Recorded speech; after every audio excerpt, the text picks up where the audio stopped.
take the blame. I've seen the world go down in flames. I felt the strain of every loss I can't reclaim. Our steps retraced from when we went our separate ways. I've missed these days. I never thought we'd see this place again. I know the feelings always fade,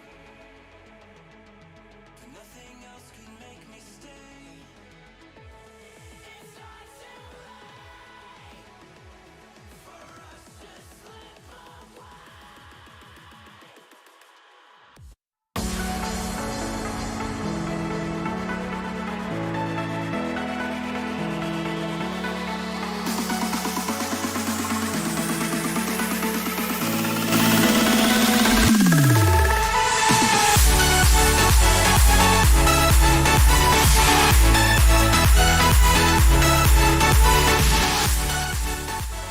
Hello and welcome into the Boise State Esports Arena. We're here today for the USO Invitational Qualifier powered by Geico Military. It is week 1. Since 1941, the USO has been the nation's leading organization to serve the men and women in the U.S. military and their families throughout their time in uniform. From the moment they join through their assignment, deployments, as they transition back to their communities, the USO is always by their side. It is going to be a fantastic 6 weeks here. Every single Thursday from 4 to 6 Mountain Time, we'll have several teams competing to finish in the top 8 of this USO Invitational Qualifier. And if they do that, well, there's some good things coming their way. As I mentioned, this is week 1. We'll take a look at, I believe, 20 teams getting signed up here today. They will play one game every single week in a Swiss format. And when the top 8 teams have been established at the end of all of this, they will qualify for the USO Finals, where there's a $10,000 prize pool on the line. They'll be competing against winners from every other tournament. You see right there, it is a best of 3, 3v3, 6-week Swiss bracket, 1 match per week per team. And as I mentioned, the top 8 teams from this league will qualify for the USO Invitational and a shot at a $10,000 prize pool. It is going to be a ton of fun, so everybody knows. And a reminder, this competition was free to enter for both military and civilian competitors. Top 8 teams, as I said, at the end of this tournament will compete against other tournament winners for their shot at a $10,000 prize pool. We will get to that much later on. I said this is just week 1. All teams that have placed in the top 3 of any USO Rocket League Finals tournament, meaning you have received pricing, have already qualified for the USO Invitational. So a great chance to look at some new teams that we haven't seen. It is going to be a ton of fun. Rocket League, also one of those games that is going to be a ton of fun to watch. Going to be awesome. I've heard a lot of teams getting involved in this tournament. Cannot wait to see who we get a chance to take a look at this week, who makes a name for themselves, and who is able to maybe make a run in the next few weeks. As I said, this is a 6-week tournament. Only week 1 here tonight. They're playing 1 game a week. So just because you get off to a bad start does not mean it's the end of your road. And I also am a huge fan of the Swiss format, making sure that, hey, if you start 3-0 and I start 3-0, then we're going to have a matchup there in week 4. So we keep the top teams always facing off against each other. Should be a ton of fun. Cannot wait to get into it. It's going to be an awesome experience here by the USO. We have seen some fantastic events from them. I, of course, am Michael Fisher. We'll be joined by our co-host here in a little bit. But before they are able to join us, it does look like we are going to have the very special Doc Haskell hopping on desk here for a little bit. Hey, always happy to do it. Sorry about my beard cover. No beard at all here. This is going to be really cool. I'm excited for this event specifically. I mean, so much at stake, and anybody can jump in and join. Yeah, it's going to be a ton of fun. I mean, the $10,000 prize pool, it's going to be awesome. And I cannot wait to see who comes out on top. We've seen some fantastic teams in our previous USO events. This is going to be no exception. And I'm sure there's going to be a name at the end of this who we're going to all fall in love with. So, there's some fantastic programs and teams that we've seen before. Eclipse Esports is going to be in this one again. We saw them in one of the earlier tournaments. And then there's this slew of university teams, which are the new, sub-pro. in so many ways. I mean, we've got Florida Tech. It's the first time we're going to see them on the big stage. Danny Husted leaving Grandview University, taking over that program at Florida Tech. Who can blame her? Palm trees. and they're going to be in their first, competitive effort. We've got UT Dallas. Everybody knows that name.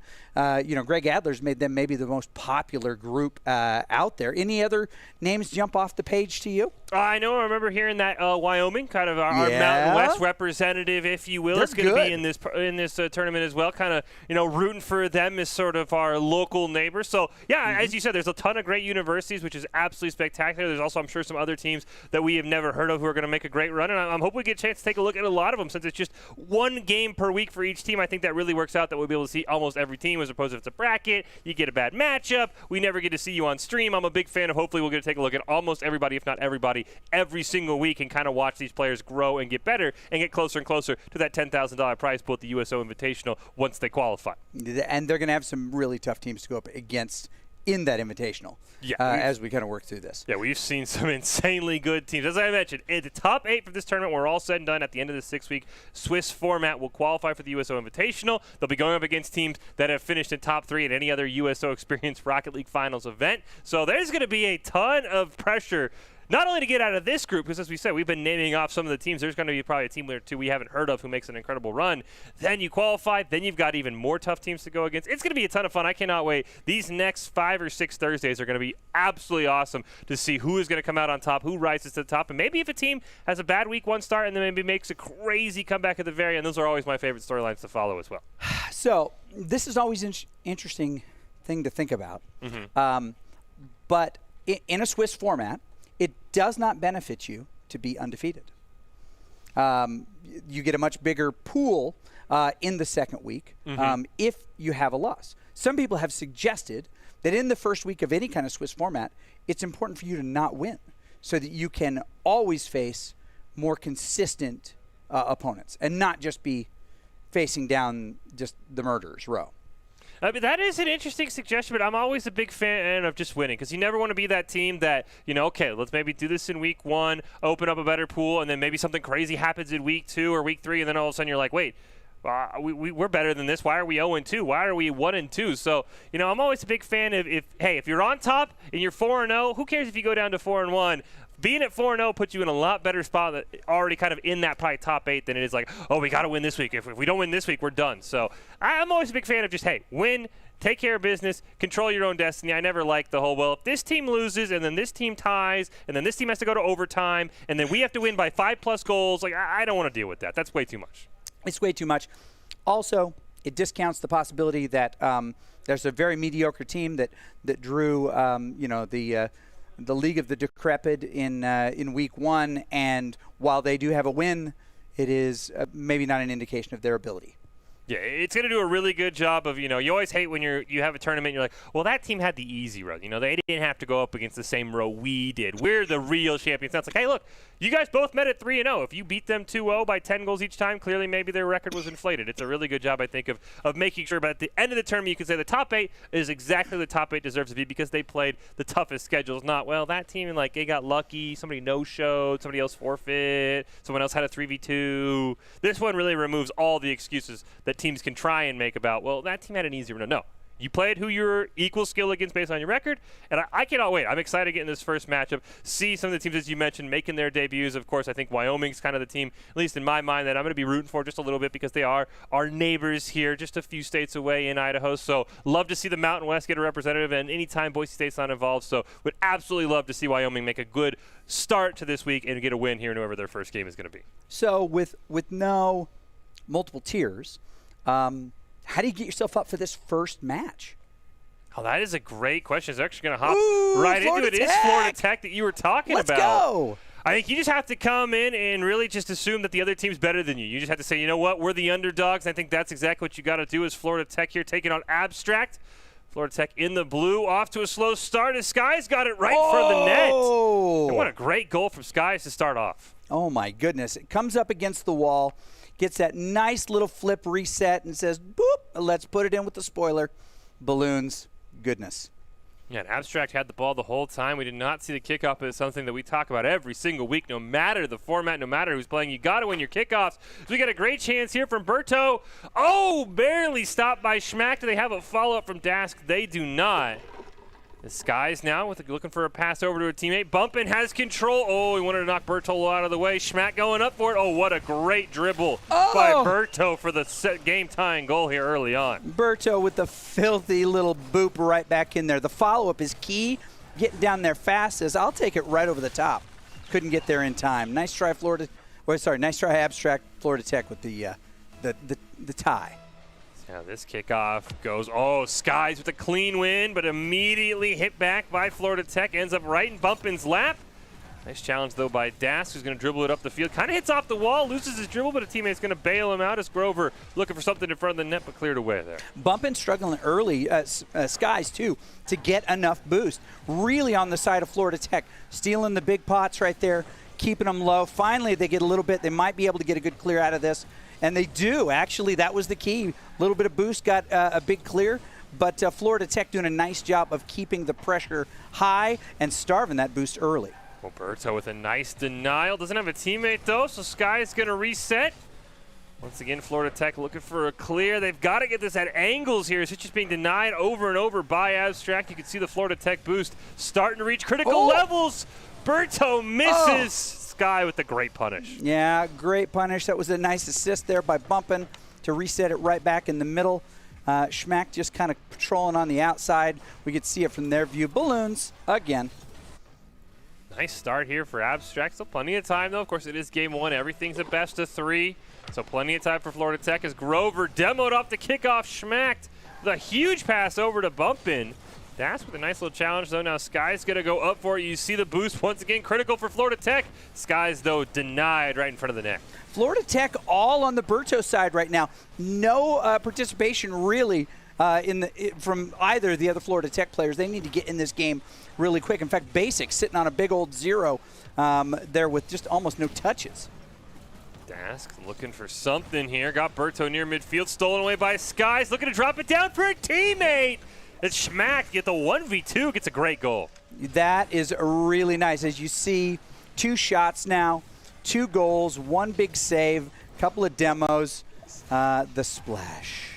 It's a great job by Skies. 2 shots, 2 goals, and assists. Skies been the MVP so far for Abstract. Right there, once again, huge dunk over Grover, racing Berto to the ball. Berto's at least going to stop this one, but Florida Tech needs a little bit of side control as Grover looking to set something up. Can't find it. Skies just immediately takes possession. That's right. Berto breaks his own axles right there, trying to get that ball up. Big, nice, long clear. Can anybody get in front of it? The retouch high off the backboard. That's really the only thing that saved it right there. Doing a nice job, I think, in side control now at the 2.5-minute mark, halfway through this first game. Abstract really just putting it back, forcing them just to react.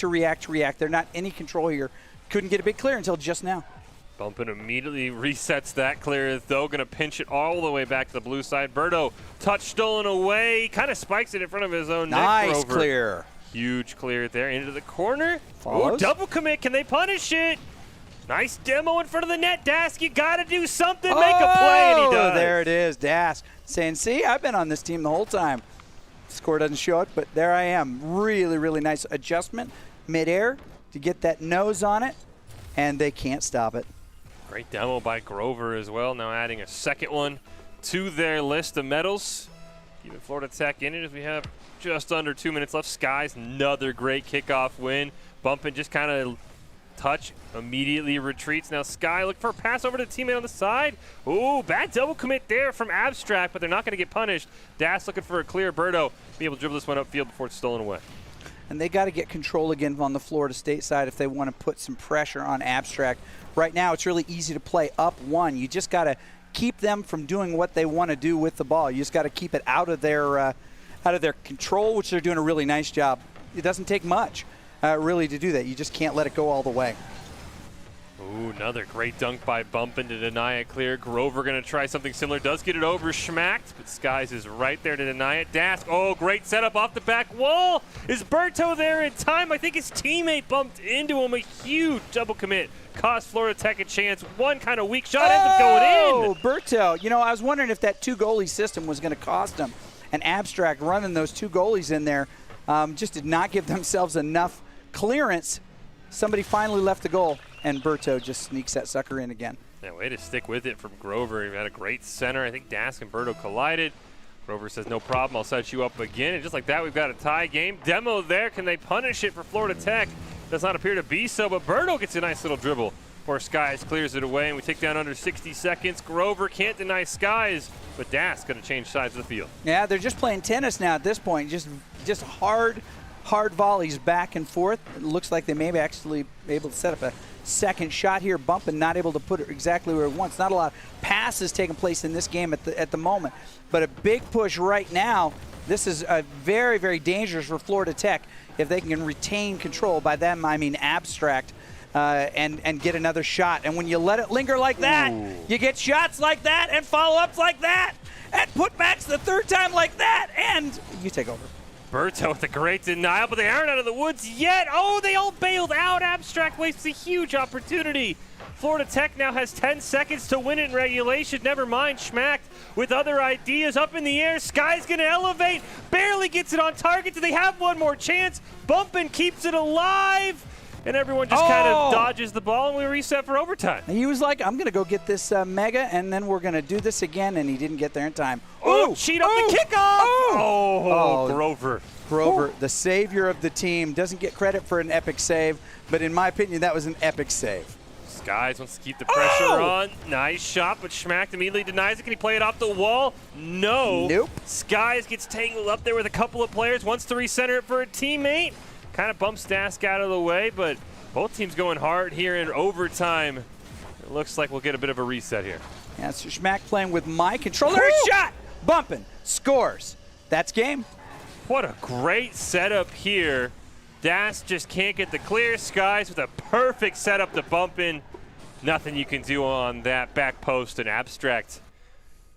Game was closer than they wanted it to be, but they pull out the win anyway. And that's when you claim an errant shot as an actual pass. Yes. Right? When we've got an opponent who was right there, or a teammate who was right there, and you just fired that sucker right off into the spot. You know what? Florida Tech, comes away from this with a fantastic proof of concept. You did the things that you needed to do. You let them. They were who you thought they were. Now you just gotta not let them off the hook. Well, Doc's talking about his keys. How about we get to Doc's other keys of the game? Help out Florida keys? Tech. Yeah, let's help out Florida Tech with Doc's other keys of the game. And maybe let them know what they need to do. That is create mistakes. Heck yeah. Punish the overcommit. Let's go. Don't overstay. Nope. And bump and demo to disrupt. Also add in there, olay the demos, because that's something Abstract did very well. He did. Doc's keys are powered by Geico Military. Geico Military has been a proud sponsor of the USO since 1997. Getting ready for Game 2, Abstract at Florida Tech. Very close, overtime. Great comeback from Florida Tech. If you don't go down 3-1, Doc, it's a lot easier in the long run. Boy, it is. The key to creating mistakes in a situation like this is you just have to continue to apply pressure. It's just that easy. Even Doc's shocked at how easy it is as we get into Game 2. Remember, this is all best of threes. Every team plays just one match a week, so Florida Tech would have 7 days off to kind of think about this loss if they can't get it done here. Bumping with a nice little carry. It is denied on the second effort. We hear demo off screen. Looks like that was Skies onto somebody on Florida Tech. They're able to barely recover in time, though. But much like Game 1, this is all orange side control. Finally, Grover thought he had a chance, just waited way too long. Berto now, who is the hero of Game 1 for Florida Tech, looking to dribble this one out. He's immediately denied. Oh, Grover stops it just barely. Berto looking for another save. Schmack gets a great shot on net. Abstract just applying pressure after pressure. Bumping off the back wall. Huge save by Berto. Schmack shots goes wide. Lobs it on Berto with another incredible save. I don't know how Florida Tech can keep this up. 4 saves in under a minute, and the pressure just now finally pauses for a brief moment. Yeah, that doesn't favor them in the long run if you happen to make that many saves. It means you don't have control. You're not getting the shots that you need. I mean, if you think about it, the shots that fall, the key number is whatever your shot percentage is, if you're at 40% or whatever. But if you need 4 goals, multiply that appropriately. Carry the 1. Speaking of shots, Florida Tech has 5 saves on 5 abstract shots. Wow. Florida Tech hasn't even gotten one on net. His sky shot just barely rolls wide. Bumping, looking to center it up for Schmack. There it is. If it lingers around that long, you're going to catch people out of rotation. We talk about creating mistakes. If you do not let them have the opportunity to set up again, that's what you get. You get mid-rotation. You get a player who's not where they need to be back corner to clear that ball. 5 saves in Rocket League is unheard of. The fact Florida Tech kept him out of the goal for that long is impressive, as Berto has to make another great adjustment. He has been fantastic in the goal, but they need some offensive. Sky's looking for a waterfall, can't quite find it. Ball briefly on the orange side, you blink and it's right back on the blue side. Ooh, that was a really nice shot, redirect, but he was already up in the air. Really pre-jumped that sucker so that he knew he was going to get up there. They're doing a nice job, Abstract, getting it off the backboard, high back wall as often as possible. Anybody in position? Oh, that was a whiff there. Oh, nice, clear. Huge save by Grover. Put that save total up to 7 now for Florida Tech. They have been playing lights out defense. Can we find some offense, though, as Schmack steals away at midfield, sets it up for Bumpin' 1-on-1. It's Demo. Another Demo comes out in front of the net, but finally Grover makes a huge save, his 3rd of the game. And Florida Tech just barely hanging on defensively. Sky getting another shot in his book, and there it is. One more shot. This time it's a score. 2-0 Abstract. 10 shots for Abstract in the first half of this game. Yep, they're shooting 20%, but you know what? Doesn't matter what you're scoring if you're always shooting. With Florida Tech 0 shots on net. That ball has barely been on the orange side at all. And once again, Schmack immediately puts it back to the blue side. Grover with a slight tap. Schmack, loses that one out to Das. Maybe a chance here for Florida Tech. Skies, gets denied by Verto right in front of the net. They need one more follow-up. Nobody's home. Grover's touch way too late. Das, a desperation, and it's wide of the net. Yeah, they just could not get control of it. Now they're caught without boost, having to rotate back a little bit. But Skies and Schmack still low, still get enough off, and they can put that together. What? Impressive. What a setup here. We get to look at it. Bumpin' over to Skies. Bumpin' never gives up on the rebound, just kind of nudges it in. And that feeling that you're feeling, Florida Tech, is the air coming out of your tires. This is a really hard one to come back from now. With 2 minutes left, it can be done. You're just going to have to change and get some shots. 1 shot credited to Florida Tech so far. Looking for another one, but Skies immediately denies that. A great comeback here for Abstract after blowing a 3-1 lead. You have to wonder if they might have given up, but Schmack makes a huge save. Where was he? He was like having a look like a smoothie up top. He was just hanging out, perfect positioning, and time just running out on Florida Tech. There's just nothing they could do. Is Bumpin' with a huge steal. And the door is getting closer to being slammed in Florida Tech's face. Yeah, I think that was the sound we just heard. 1.5 minutes left, a little less. It's going to have to take some really, really good shots, some fantastic positioning, and a whole bunch of luck at this point. Great kickoff would be the perfect place to start. Doesn't really go their way. Berto even missing, but now one more chance. They full-on double commit for the ball. This Florida Tech, they at least get an opportunity right in front of the Abstract net. 1 shot wide. Dask shot as well wide. Bumpin' trying to set up Skies on an open net as everybody retreats, and that feels like the last great opportunity Florida Tech was going to have to get back in this game. Is with 1 minute left, 4 goals down, you're going to need something crazy. Yeah, no one remembers the song by the Vinyls, but na na na na. I think this is goodbye. With a nice shot, though.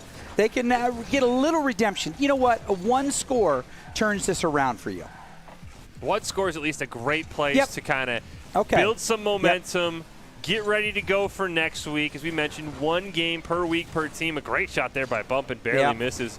Abstract keeping all the pressure on, which you love to see, not trying to take off the gas pedal and just bleed clock. They want another goal. 30 seconds left here. Maybe a chance for Florida Tech to break that 0 on the scoreboard. Great dribble by Berto, but it's turned away by Sky. Yeah, Bumpin really doing a nice job filling up his fighter pilot scorecard over there. Berto breaks the goose egg, which is a big thing to happen with 15 seconds left. Great job there by Dask, setting him up. Berto coming in. Grover was right there. Some positive things to build on if you're Florida Tech. This series, though, isn't going to go your way. That kickoff going the way of Abstract. Could even lead to another goal. We get a demo off screen to kind of slow everything down right in front of the net.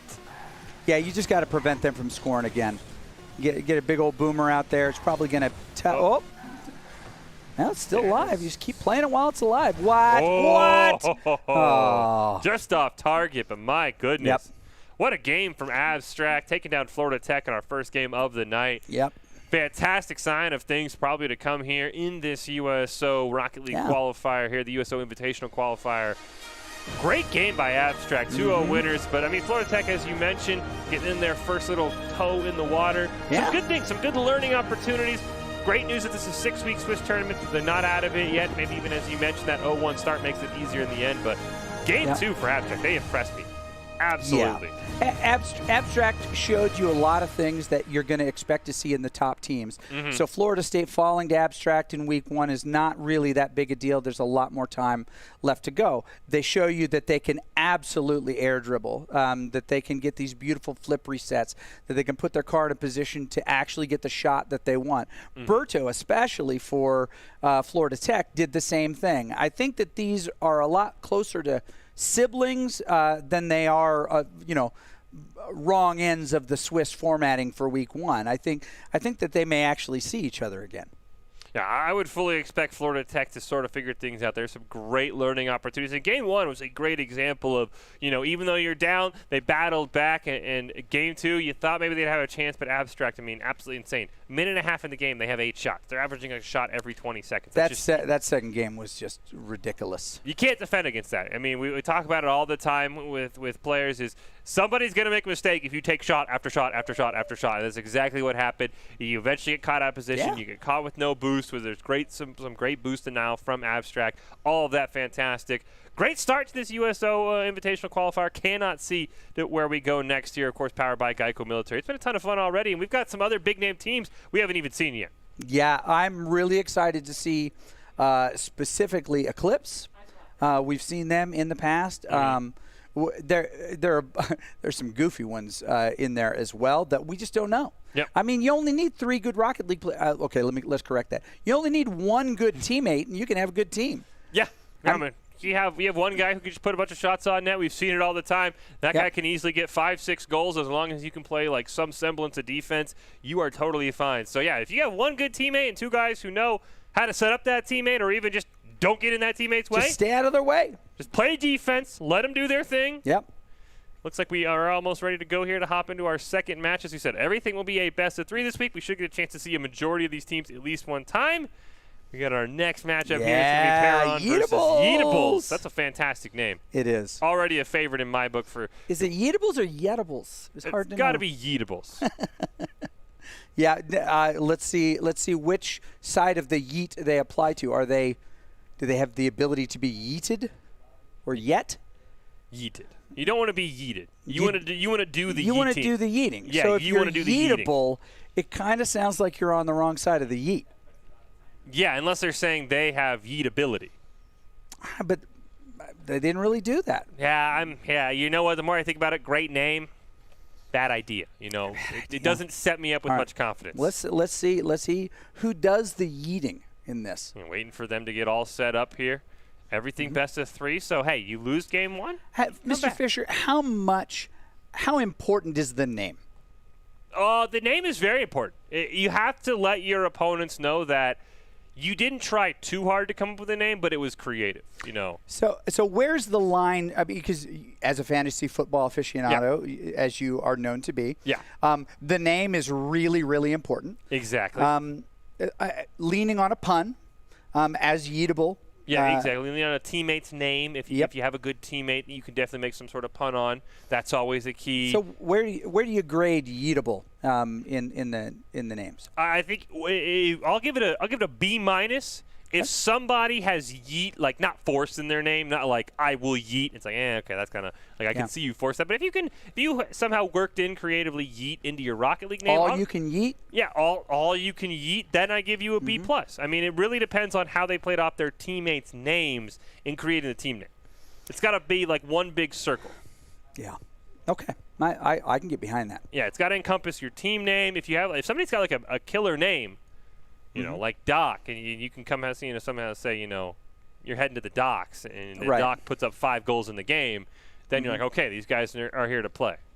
It's always a good idea too to put your name around the worst player on your team, because then they'll say, oh, we got to demo this Doc guy. He's the key figure, right? Whoa, how did I become the worst player on the team? Again, just in this hypothetical example, hypothetical. I guess if I was on the team and your name was, fishing for goals. If I'm the worst player, they're going to go after me while Doc's scoring all the goals. So and my name would be goal bait. Or, exactly. Yeah, we could go exactly. We could figure out. But you always name it after your worst player, so they're like, oh, that fish guy, he's got to be the best. I mean, they named the team literally after him. And then when it's like, this guy doesn't even know how to play Rocket League. He clearly was just forced to sign up because he had 2 friends and they needed a third. You can kind of steal a game or two if they waste all their time demoing the bad player. Yeah. So there's definitely some mind games. The name is very important. Which, as much as we did get to see some of the colleges in Florida Tech, not being part of a collegiate program in this tournament at least opens up the name creativity. So for those who are jumping on and joining us about now, we're engaged in this Swiss tournament. How many total weeks now, Fish? Are we? I believe 6. 6 total weeks. So this is week 1. And you and I had talked about maybe it's better if you start 0-1 because you might get sort of easier opponents because all those opponents have taken a loss. You see here on the screen, here is our rules for the USO Invitational Qualifier. It's a best of 3, 3v3, all pretty standard. The Rocket League rules, 5 minutes, sudden death, golden goal, overtime, all that standard. 6-week Swiss bracket, 1 match per week per team. Top 8 teams from this league will qualify for the USO Invitational and a shot at a $10,000 prize pool, which is a ton of money. They'll be going up against other teams that have qualified for previous USO experience events. So it's not just going to be a walk in the park. If you're number 1 after this, you're going to have to go up against some very, very tough teams. But still, anytime you enter a tournament and the prize pool is at least 5 figures, you're like, okay, we got to win this. We got to make sure everything's put together. We've crossed our T's, dotted our I's. You do not want to start out a tournament like this 0-1, 0-2. Because, like I said, I like having that cushion in the later weeks saying, hey, we're 5th place. We can afford to drop a game. Not we're 10th. We need to win this week. Yeah, if we don't win this week, we're in big, big trouble. Yeah. And in every grouping within the Swiss bracket, there are going to be people who don't belong there on both sides of it, right? Maybe you take a win at the first week, but you are not one of the undefeated teams that's going to run the table, and you know that. You know you're gonna have the really tough matchup soon. But if you drop one early, you know that it might be a while before you play somebody who you can't rise to defeat. So.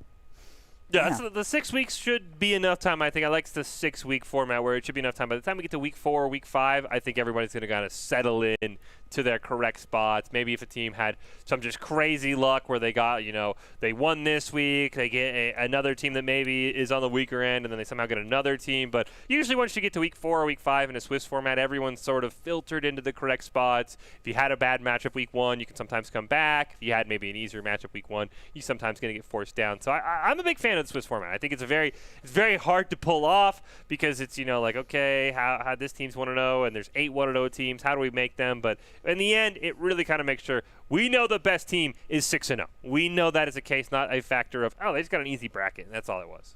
It's going to be exciting to see how this comes together. But let's ask the real question that everybody would want to know as we get ready for this next game.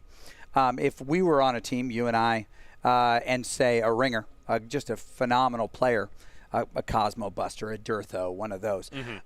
What is what's the cash split at the end if we win the 5,000?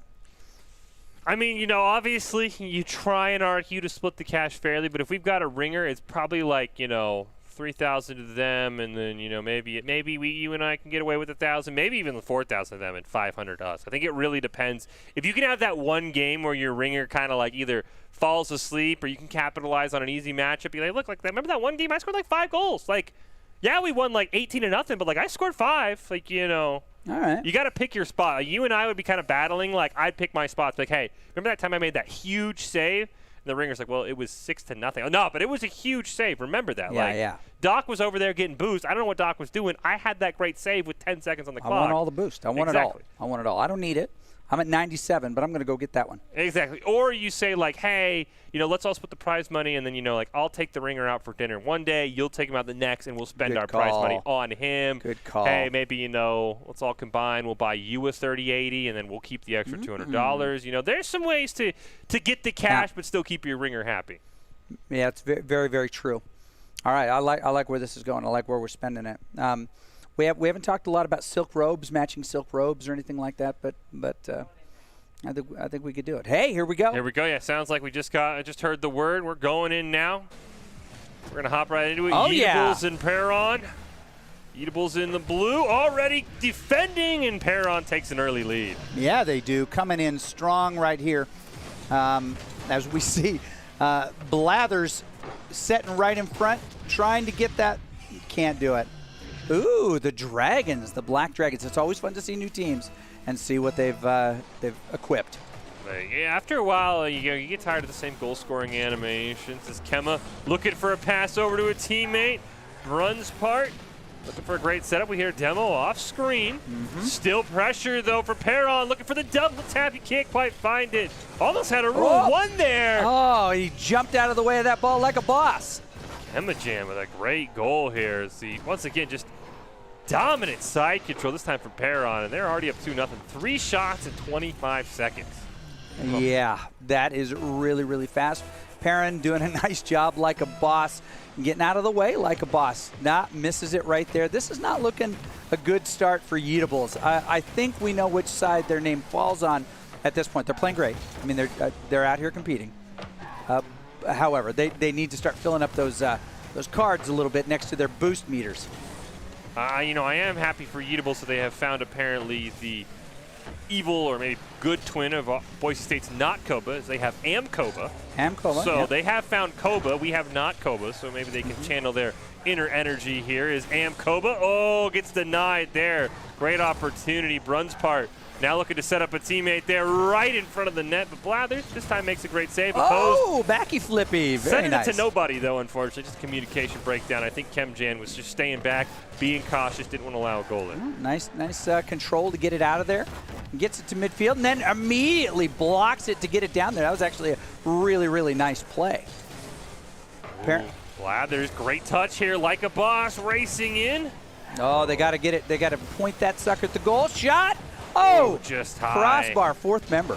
It's a great job punishing opposed for trying to get some extra boost, get a little greedy. Now Kem-Jan looking for their 3rd goal of the game, not able to find it. There's a demo. Kem-Jan goes up on the roof. Great shot there. Koba with the first save. Nobody for Perron can get there in time, and now like a boss trying to set up his team. Nice corner. Oh, it looked like there would have been some follow-up. Didn't really commit that hard to it. Got crowded in the goal. Nice demo. Sets it back up again. Can anybody get a touch? Oh, he would love to get his own touch. No one can do it for him. It was a perfect setup. No one could capitalize. Drove right in front of his teammate. Koba had an open net. Come on. His teammate just drove in front of him.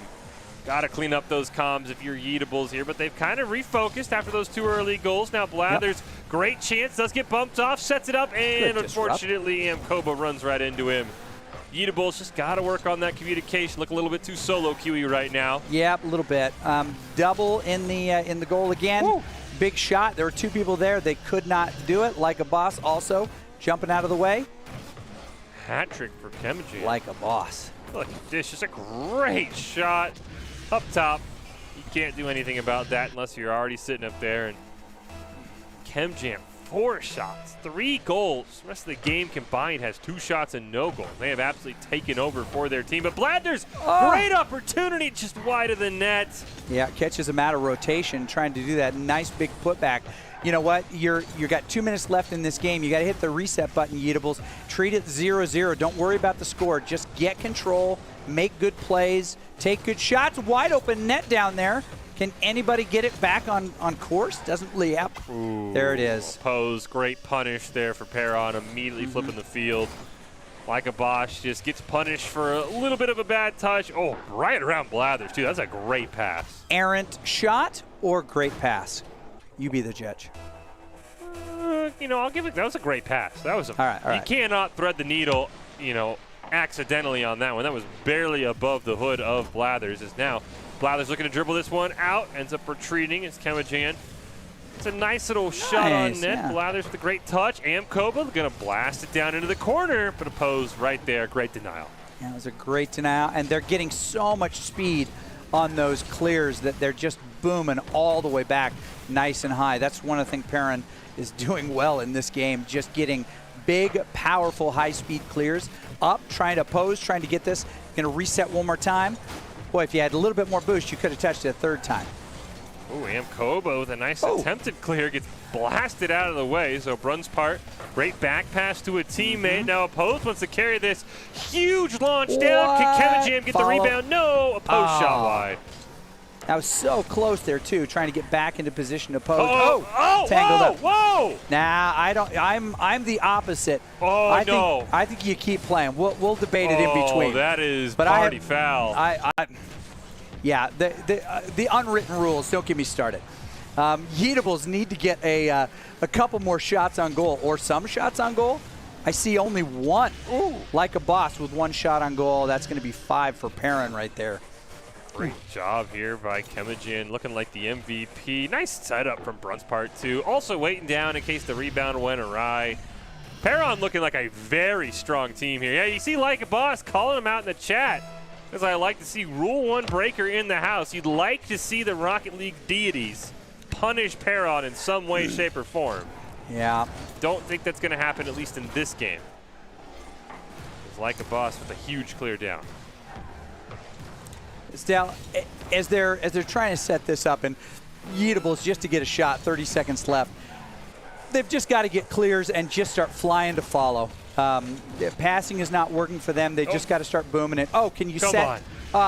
It's not going to happen. Now Kemajan with a great other goal. Almost 1 goal away from the double hat trick. Yep.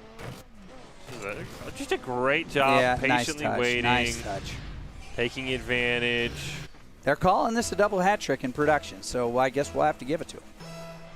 Hey, you know what? Anytime you get 5 goals in a game, you deserve the double hat trick, or 6, depending on how many. The medals have gone off the screen, so it's almost impossible to count anyway. It's true. Would like to see the medals wrap around and just kind of really rub it in the other team's face. As Amkoba gets a great little shot there. Maybe can break the 0 on the scoreboard in the final seconds. Does not appear to be so. Ball will touch the ground. Yep. Perron will win game 1. Undeservedly so, in my opinion. Again. All right. So, well, hold on. Before we get to that, I do want to remind everybody this tournament is powered by Geico Military. Geico Military has been a partner of the USO since 1997, providing support to military service members and their families throughout their time in service. Thank you, Geico Military, for being a force behind the forces. All right, now let's get to that Rule 1 that you and I seem to be split on. Rule 1, we're a little bit split on, and that's okay. So essentially, if your car's locked together, the only thing you are allowed to do is press the accelerator. Yes. This is Rule 1, that you're supposed to stay locked until such time as you are unlocked, naturally by the game, by a goal reset. Or a teammate bumping into you. I'm okay with a teammate coming in and just kind of blasting things open. And while I understand the gooch, right, as it happens in the game, is a strange little thing that locks 2 cars together. There is some programming around it, evidently, to make it more common than it would be otherwise, I understand. We'll ask our own Wade and Pilkin about that when we get a chance. But I think when there's money on the line and there's wins and losses on the line, It's not the same as just a regular ranked queue game. No, I think no matter what, if you are in a game, or I don't care if you get ruled one with a bot and you're playing against other bots, you have to stay in it. You have to stay in, especially if you're telling me that it's maybe, a little funky with the coding to make sure it always happens. I think you have to stay in it.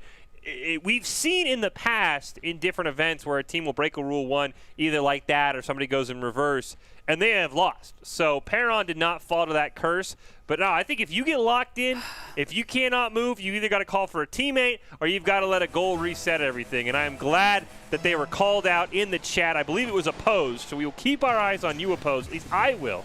The unwritten rule enforcer, as Blathers right off the kickoff with a great little dribble until opposed. The rule breaker himself makes a nice save. Oh, he's brandished a dirty rule breaker. That was a nice shot, though.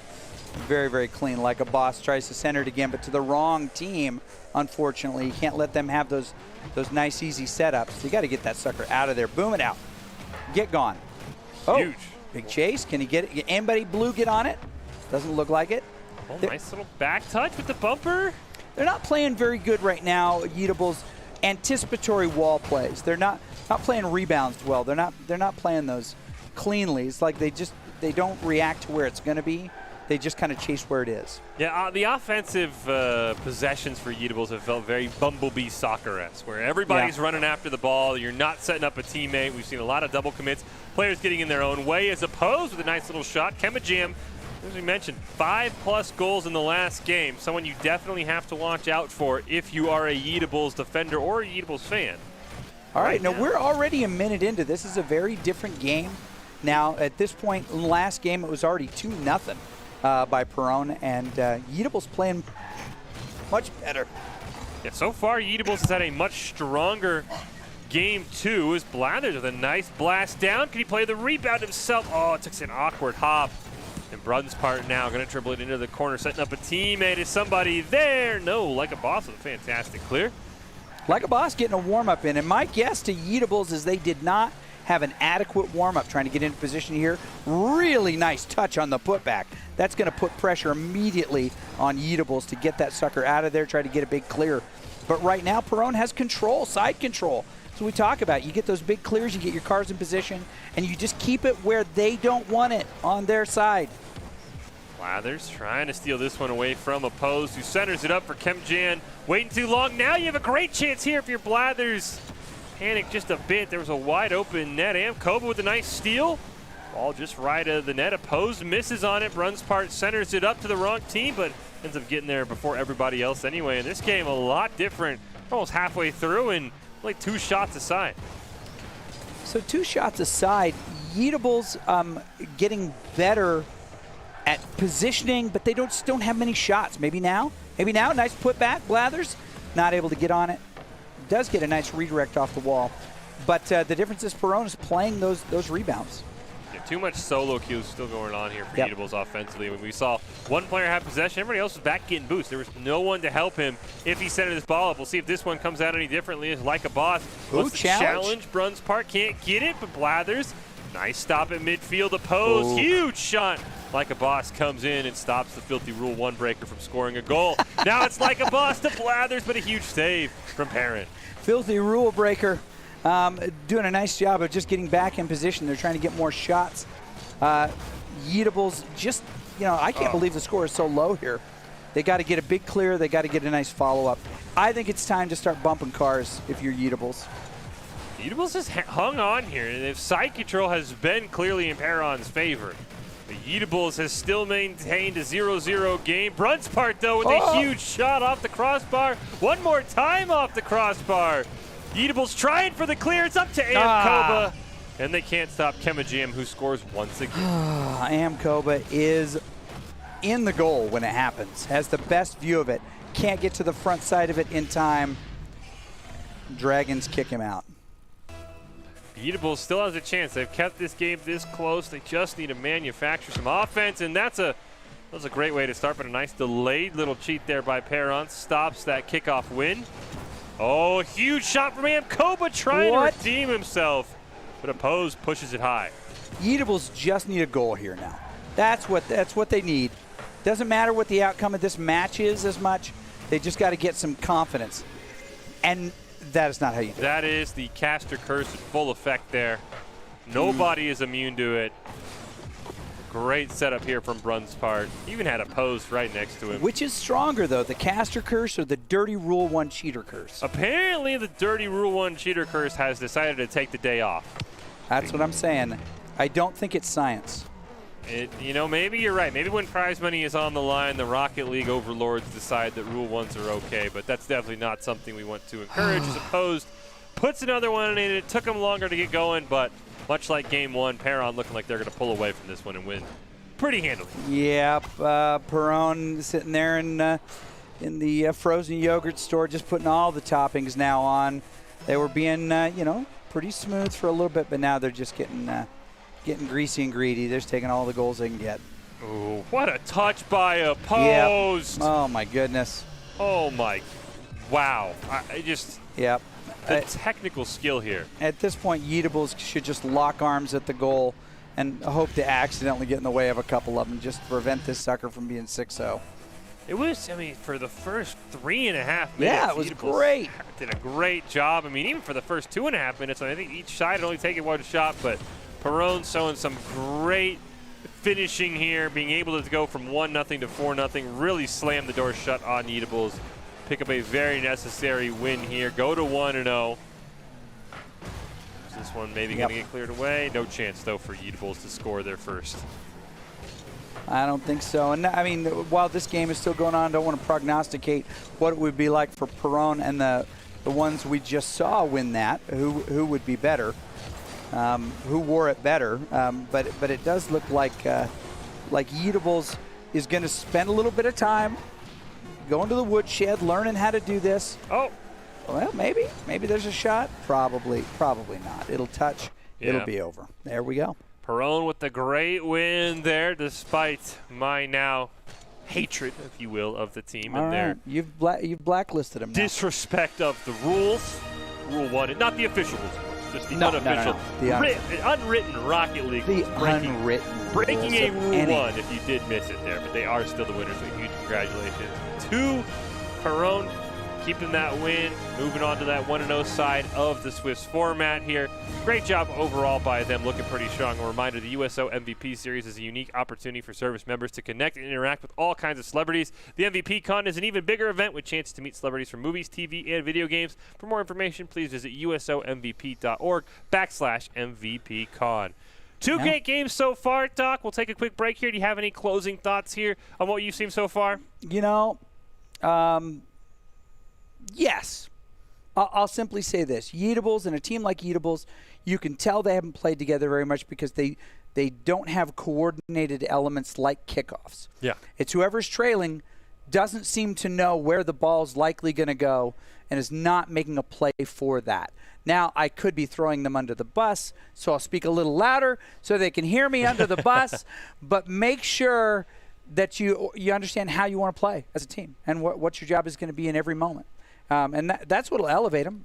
They know how to work the cars, but you said it best, solo queue. Yeah, too many times on offense. We even saw a great example where the goal was wide open, and one of the players cuts across the front of the goal and stops their teammate who was charging in. That would have been a free goal. But we're going to take a quick break. We are not done yet. We have more action to come from the USO Invitational Qualifier powered by Geico Military. It's only week 1. We've got plenty of teams left. We'll see hopefully all of them after this short break.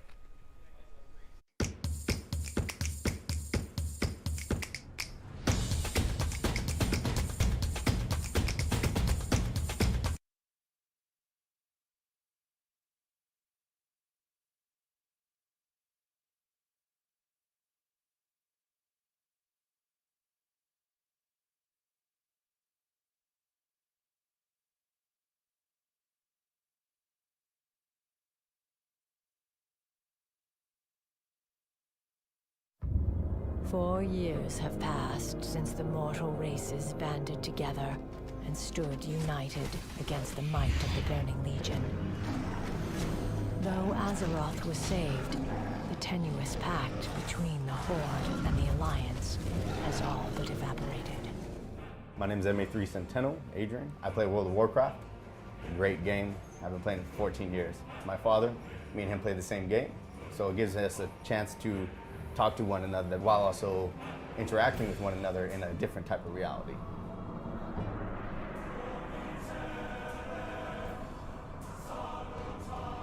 I also play World of Warcraft. My younger brother plays. I do not play with either of my two parents, though my mother very often leans over my brother's shoulder and talks to me while him and I are playing. At the USO, they give us Wi-Fi, free Wi-Fi. The Wi-Fi connects us with our game systems, and our game systems allow us to see certain people or talk to certain people back home. Neither of us like phone calls. Neither of us like talking on the phone in any sense of the word. This gives us a much more interesting way to communicate with family members and friends, and it even allows us to continue to build off of the relationships that we had previously. You know, personnel rotate commands all the time. We don't always get to see them, but we can always come back to these video games and use these video games as a way to communicate, keep up, see how things have changed, how their families are doing, stuff like that. And USO is fantastic for facilitating that. They have beautiful facilities, wonderful Wi-Fi. It helps us out a lot with not only communicating with our families, but just overall morale as well. We're in a better mood. We take that mood back to the ships. Everybody else feeds off that better mood, and USO is just it's a chain effect, and they really do help a lot. Depending on the area of operations that we're on, sometimes you don't even get internet connection. So going a couple months without internet and then coming back to here, any way to contact my family was great. The game itself provides an in-game chat through multiple different channels, faster than a text message, faster than Facebook Messenger. There's a team chat, there's Discord, there's Twitch, and they're all just different programs that you can talk for free as long as you have Wi-Fi anywhere. My father, since he plays, a couple of my buddies, since they play, one of my brothers, he played for a little bit, but they all have that program. They all have a way for me to contact them back home without using cell service or anything like that. And that's one way that I constantly keep in contact with all my family. If it's not video, then it's talking through a headset.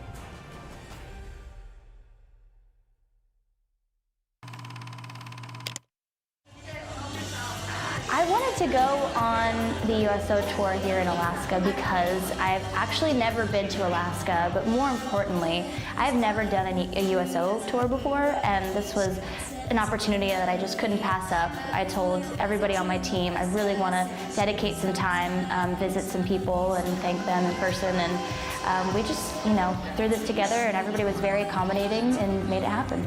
Here at Allison, it's just been a very warm welcome. I mean, not weather-wise, but people-wise, it's been incredible. Just getting to explore the grounds. I got to see some jets, which were absolutely breathtaking. Just being able to say thank you to the men and women who serve our country in person has just been so incredible. Ladies and gentlemen, let me hear y'all fired up and shouting for Miss Cassidy, go! So I want to thank you guys for having me. This has been incredible. I want to come back. I definitely want to see more of it. I feel like I got to see as much as possible in one day, but this place is massive. So I would love to come back and see more.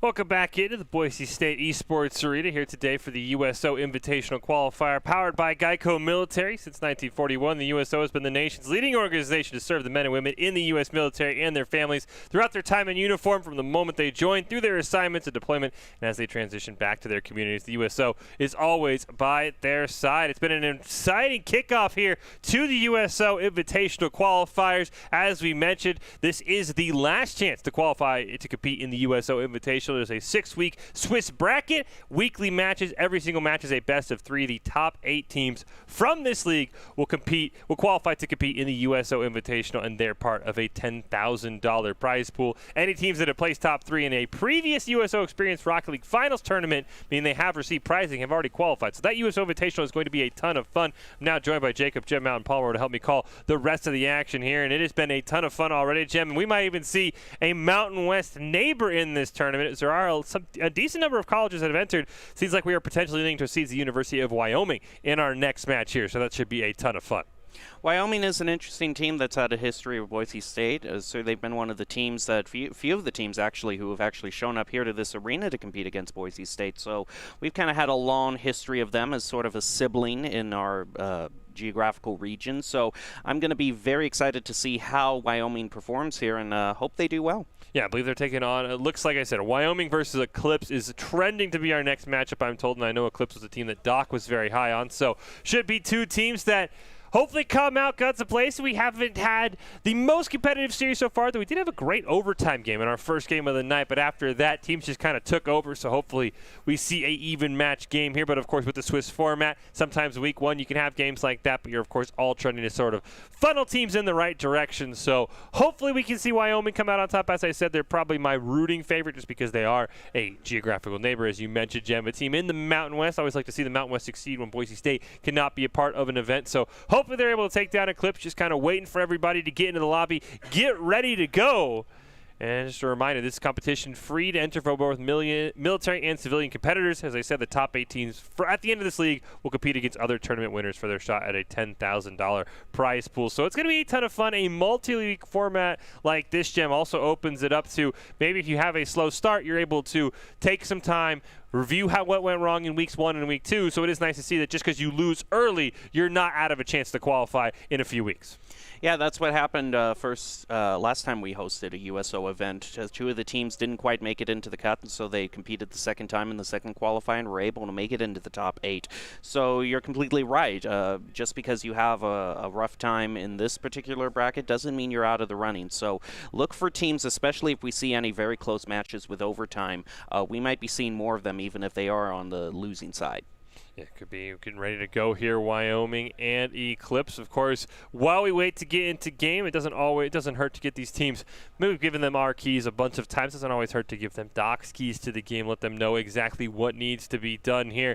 And those are as follows: create mistakes, punish the overcommit, don't overstay, and bump and demo to disrupt. Is all presented by Geico Military. Geico Military has been a proud sponsor of the USO since 1997. That bump and demo one, very interesting. We've seen that a lot of teams get very demo heavy here in our first event. So maybe if you can olay those demos, Gem, you can make somebody get out of rotation, because you can kind of punish in a demo attempt if you're able to dodge it. So maybe watch for that from both these teams. Demos seem like one of those ones where you either have a team that goes all in on them or really not at all. There's not really a middle ground, it feels like. Yeah, there are teams that kind of just seem to do them for the sake of them, but demos really only pay off if you have the team coordination and you pull them off at the right time to be able to score goals. So we sometimes see teams just go too far in on the demo strategy and then they leave themselves wide open to be scored on.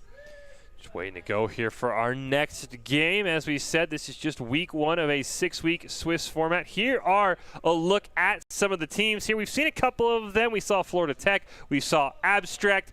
Seem to be trending in the direction of potentially seeing Eclipse and Wyoming. Also some other fantastic teams you see there like Michigan. Also some Hood College. Also some great, I love the team names here. Hurry Up and Wait. The Chads. They just really excellent logo all in all. So cannot wait to see more and more of these teams and see who comes out on top over our 6-week format here. Any team really sticking out to you, Jem? I mean, of course, we have Wyoming. Any maybe name from our non-collegiate teams or anything that maybe might draw your eye to be your rooting interest? As I said, I've already kind of leaned towards Wyoming, though the Chads, that is an absolute fantastic logo, I will say. Well, I don't necessarily see anyone from the last tournament that we saw. We certainly had some great names there and some great, come from behind stories when they were in the lower brackets. So mostly a lot of just kind of new talent joining this tournament. Well, we're going to kick things off here between Wyoming and Eclipse.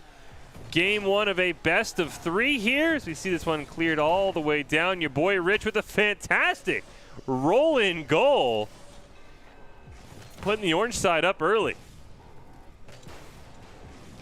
Yeah, that's a great shot just off the kickoff there. But plenty of time for the other team to recover, so we'll just have to see how it plays out.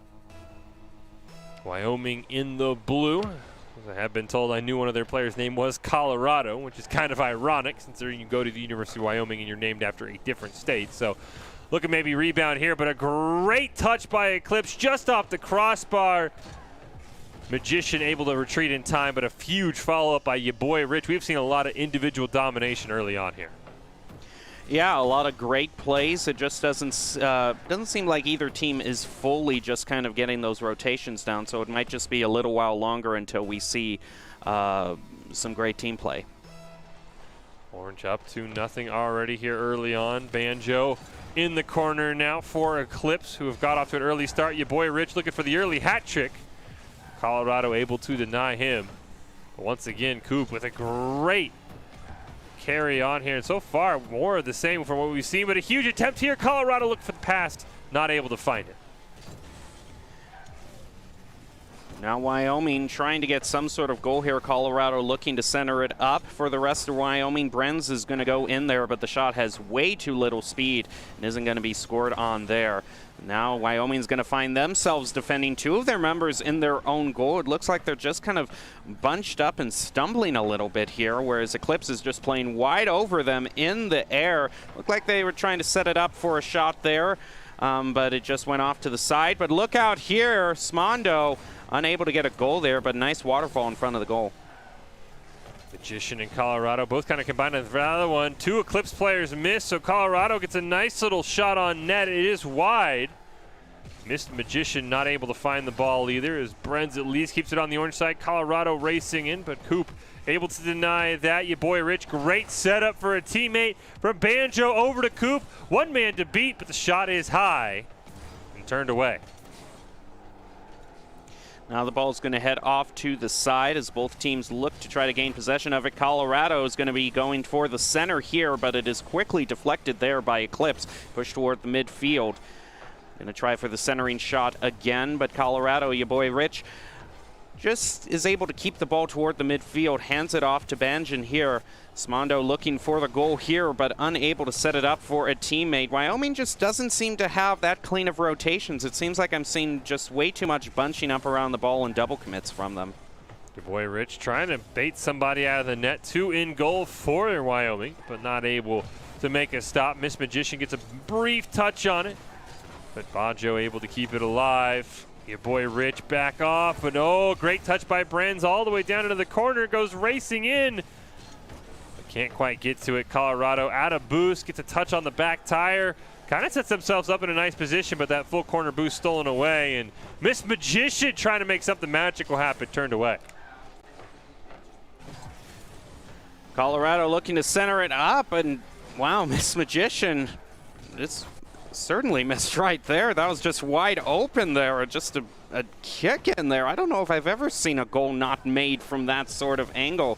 Very unfortunate for Wyoming. I think that was Wyoming's goal. So I think he was actually making a save, I believe.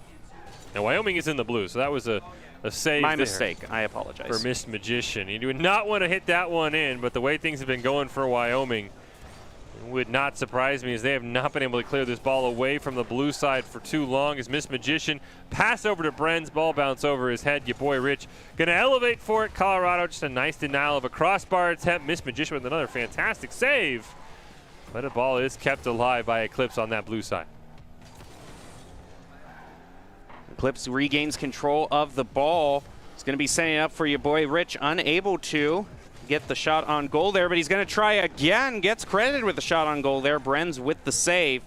But Brenz just, they're just kind of running into each other, and they don't have any boost on top of that. It's no wonder they're struggling so much to clear the ball. 1 minute left here. Colorado trying to dribble it up. There's still enough time for Wyoming to come back, and as I say that, your boy Rich with the hat trick probably slams the door shut on Wyoming's chances here in game one. Yeah, I'm just not seeing enough coordinated team play from Wyoming to really think that they can stage some sort of comeback here. We're going to have to see on this next kickoff, though, who it goes in favor of. Ball goes off to the side. Smondo there gains control toward the goal. Going to get another one, putting Eclipse to 4. This is a great job by Smondo right off the kickoff. Sometimes we talk about it's not the first touch on the kickoff that matters, it's the second. Smondo with an absolute banger from across midfield. And somebody might have got another touch on it. I did not see. But 4-0 here for Eclipse, and it looks like our trend of blowouts will continue as Eclipse should head into game two with a nice and comfortable game one win here, depending on how these next 38 seconds go. And right now, it's more of the same. Colorado and Miss Magician, again, they're just kind of in the same general spot of the arena. It doesn't seem like they really have that much of a game plan right now. Whereas Eclipse, able to stop that midfield. Colorado now looking for the clear, unable to find that. Miss just is able to set it up for Brenz. Now they find the clear that they're looking for. Can they turn that into a shot on goal? Miss goes flying past the ball in midair. That's not going to turn into a shot on goal. And not enough time for Wyoming to recover here. Eclipse is going to take this first game. That's a dominant win from Eclipse, a team that I think a lot of people expected to do well in this event, and they start off on the right foot with a 4-0 win in Game 1. We'll see if that will carry over. Don't forget, this tournament is powered by Geico Military. Geico Military has been a partner of the USO since 1997, providing support to military service members and their families throughout their time in service. Thank you, Geico Military, for being a force behind the forces. Getting ready for Game 2 in our USO Invitational Qualifier. Just week 1 of our 6-week Swiss format. And right now we have seen the teams kind of rise to the occasion in all of our first 3 events here. And, I mean, Jem, what would you recommend for Wyoming if they want to try and get this to a Game 3? Because they were playing some great defense, but really didn't have a whole lot of offense. I think a lot of things that the big thing that really prevented them from making a lot of plays, aside from the communication and rotation issues, was just being boost starved. It didn't seem like they managed their boost very well. Whenever we were spectating them, it seems like at best they had maybe 60, but most of the time they were just around 30 boost. It never seemed like they were able to get the resources they need to make those big clears and aerial plays. So I don't know if that's really to speak about their mismanagement of boost or whether it's Eclipse doing such a great job of boost starving, but that's definitely something they need to improve in. Yeah, I think that you totally nailed it. The boost starving was fantastic by Eclipse. You just got to, I mean, we talk about it all the time. You've got to be able to find ways to clear the ball at angles if you're Wyoming. If you just try and blast it from your side, that will be stopped in a heartbeat. It's Colorado with a great start off the kickoff. Smondo makes a fantastic save. Bren centers it up. Colorado just misses what would have been a great pass. Now your boy Rich looking to center up here. No follow-up quite there. It's going to be cleared all the way by Wyoming. Here we go. Wyoming does have the boost they need to make the plays here. Missed, unable. Is going to actually just allow your boy Rich to get to the ball first, and he's just going to waterfall that down, almost getting a goal there. Follow-up there by Coop, unable to get the goal. Just bounces off the crossbar, but a nice play. Smondo, one that keeps this ball alive, pops it up. Your boy Rich misses. Looks like maybe going to try for a back pass here. But Colorado with a nice steal. Smondo should beat them to the ball, though, racing down. Colorado keeps possession, sets it up for a teammate just over Bren's head. Now Miss Magician has to get back in time. Luckily for Wyoming, that shot was wide. Now ball in midfield. Both teams fighting for control of it. It seems like Wyoming has started to improve a bit here. They're going to see if they can get this clear. It's instead going to be put right in front of the goal, goes off to the side. Lucky break for Wyoming. Now Miss Magician going to run right into Eclipse there. Ball's going to head over him. It's going to be left up to Brenz here for the clear. It just seems like the clears are something that haven't quite worked out fully for Wyoming here, as there have been some, but a lot of them just haven't been at the correct speed. Oh, that was a great bump. Just couldn't capitalize on it. And the ball heads back toward Wyoming's goal. It's going to be stopped in midfield there, but Coop keeping the strategy going. Going to be dribbling it around some. Is able to play it around one. Going to be stopped by Colorado there. Smondo pushes it off toward the corner. Colorado is going to leave it for Brenz there to get the clear pass back over to Colorado. Stopped by Smondo midfield. And overall, side control seems to be slightly in favor of Eclipse Esports this match so far, but and with that clear, that's definitely going to get them another shot toward goal here. Stopped by Magician. Colorado tries to play it off the backboard. Can't steal it away from Smondo. Here comes Coop. Shot just wide of the net, your boy Rich. Not able to get there in time, as now Colorado has done so much for Wyoming. Can they get their first goal? Pass down to Miss Magician, just wide. Brenz with the follow-up. Colorado needed to be there. Couldn't quite get it done. Brenz keeping it alive for the Cowboys finally. Huge clear down by your boy Rich. Does get that boost stolen right in front of him. Running on fumes. Looks for a center, but it's way wide of Smondo and Coop. Smondo looking just for a back pass here, but it's executed so poorly. Coop has to play it off the crossbar to keep that from being an own goal from Eclipse. Colorado unable to take it away from your boy Rich. Now Coop stopping at midfield, leaving it for Smondo to push it toward the goal, stopped by Mist in midair. Now Coop with the pass over to your boy Rich is just going to head right over him, bounces off the crossbar. Bren's credited with the save there. Shots on goal have actually been pretty even throughout this match, with only one in the favor of Eclipse here. So Wyoming definitely has a possibility here if they can stop this clear from going forward.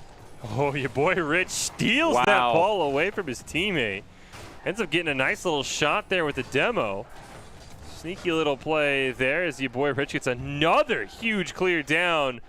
Can't quite play it themselves. It takes all three members of Wyoming, but now Eclipse has to get back in time. Smondo picking up their third save of the game. Under a minute now. Huge turnaround for Wyoming, potentially one goal away from getting us to our first game 3 of the evening. Coop off the backboard. Oh, perfect save by Wyoming. Can they do it one more time as Colorado gets the ball out of harm's way? Immediately recentered. Your boy Rich can't find the touch on it, but Smondo can eventually, giving Eclipse the 1-0 lead. Now that puts them in a great position to win this match outright. Great team play there. Nicely well aimed too. Upper left corner just bounces off the bottom of the crossbar, making it a very hard angle for Wyoming to save there.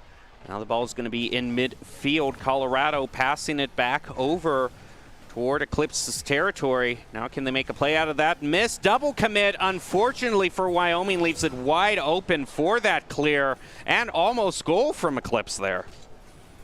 25 seconds left here for Wyoming, and that will probably do it. Our scoreboard is backwards. That is Eclipse with the 2-0 lead there, as Smondo probably just won this series for Eclipse Esports.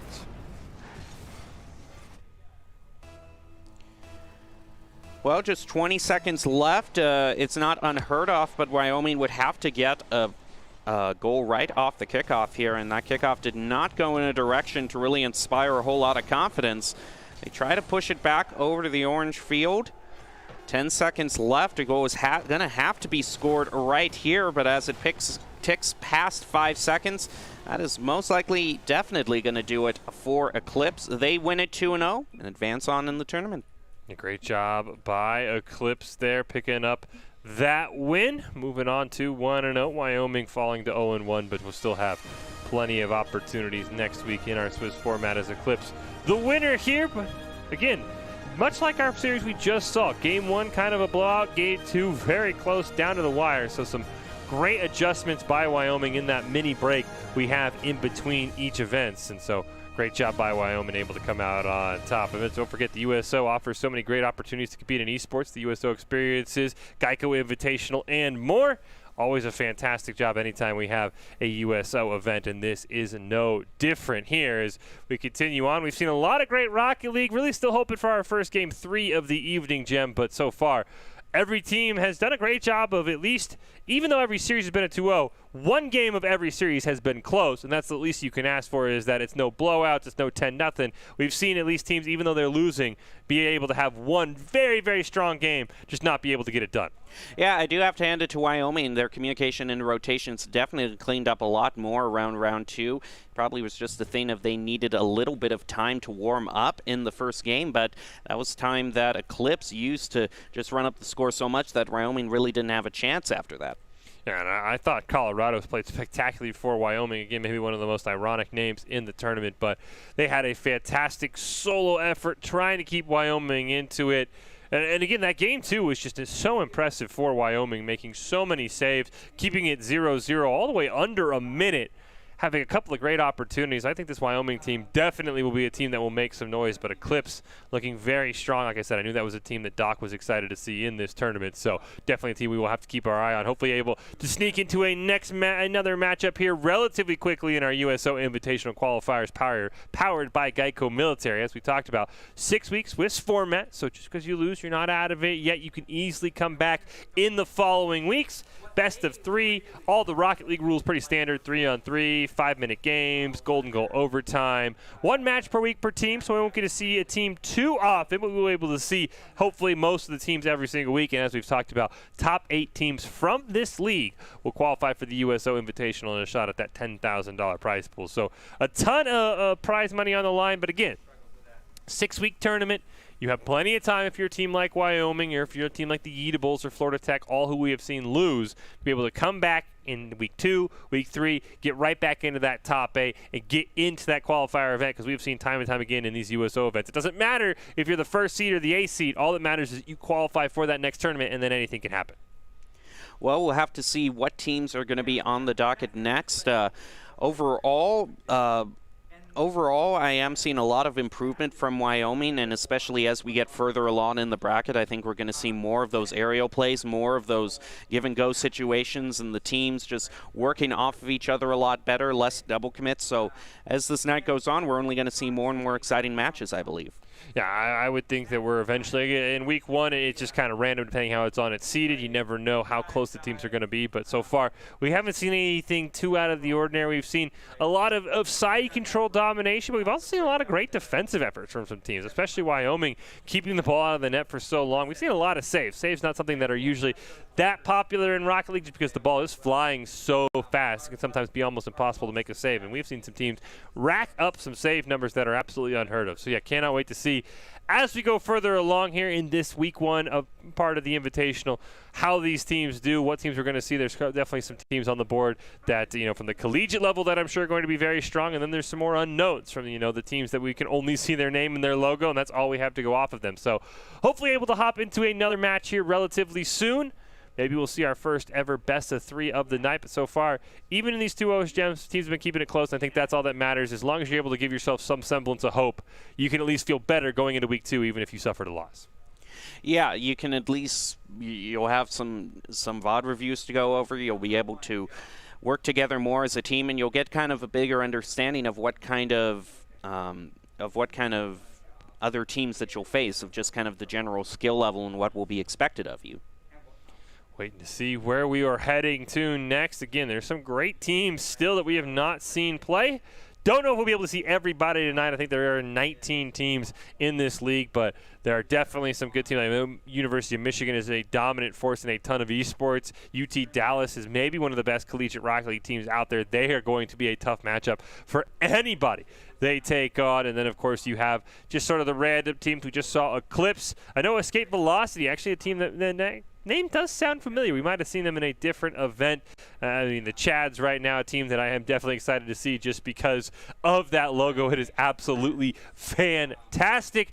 We're just waiting to see what our next matchup is going to be. And after we get into that, we'll hop right into the game, and hopefully we'll see a very close match and competitive matchup here. But so far, everybody's been, I think, on an equal skill level, it feels like, for the most part, Jim. Does not feel like any of the 6 teams we've seen don't feel like they don't deserve to be here, or one team's just way too talented. It's been a pretty close night so far. Yeah, I think that first game with Wyoming was probably just a fluke, all things considered, and just needing them to warm up. But as we get on into the night, there shouldn't be as many of those warm-up feeling matches. These teams should be a lot more comfortable competing with each other. We'll just have to find out if the team's skill level can match their logo game, at least in terms of your taste, Fish. Yeah, I mean, I think that, again, when you have these non-collegiate teams, all we have to go off of is your name and your logo. We really have nothing else to base your game skill on until we see you actually in game. So that is something we definitely going to be keeping an eye on. Well, while we wait, we can throw it over to Doc's keys of the game, kind of help everybody out, whether they've played, whether they are coming up on stream, or whether or not their game goes on simultaneously. And those are: create mistakes, punish the overcommit, don't overstay, and bump and demo to disrupt. It's brought to you by Geico Military. Geico Military has been a proud sponsor of the USO since 1997. It is the USO Invitational Qualifier here. Week 1, still plenty of Rocket League in the books, not only tonight, but going forward on Thursdays for the next few weeks as we try and slowly whittle it down to our top 8 teams that will all qualify for the USO Invitational, where there is a ton of prize money on the line. Fish and Gem holding it down here, just hoping to get into another game. And again, so far we have seen some fantastic Rocket League, Gem. I mean, Anything you know from the Wyoming series that you saw that you might, besides Doc's keys, that you might want to harp on for these teams to make sure that they take into account in these series to make sure they don't drop a match? Well, we often talk about the need for the ball to be cleared for you to be able to make some sort of play, but one thing to keep in mind is how you clear that ball. Sometimes we just see a lot of teams do a very straight lawn bomb just right toward the enemy's goal, but there is a lot of advantage when you clear the ball at angles, making it less predictable for the other team to just shoot it back at you. So I think that's one thing that Wyoming struggled with a little bit, is just being able to find clears that were at a sufficient speed, but also they could have improved the angles a little bit and how they cleared it. Yeah, I think the clearing the ball at angles is a fantastic point you bring up, Jem, because that is a great way to ensure that the ball is just not cleared and then immediately hit back. But looks like we are going to take a very quick break. Don't go anywhere, though. We've got more Rocket League right around the corner, and it's all coming up after this break. 4 years have passed since the mortal races banded together and stood united against the might of the Burning Legion. Though Azeroth was saved, the tenuous pact between the Horde and the Alliance has all but evaporated. My name is MA3 Centennial, Adrian. I play World of Warcraft. Great game. I've been playing it for 14 years. My father, me and him play the same game, so it gives us a chance to talk to one another while also interacting with one another in a different type of reality.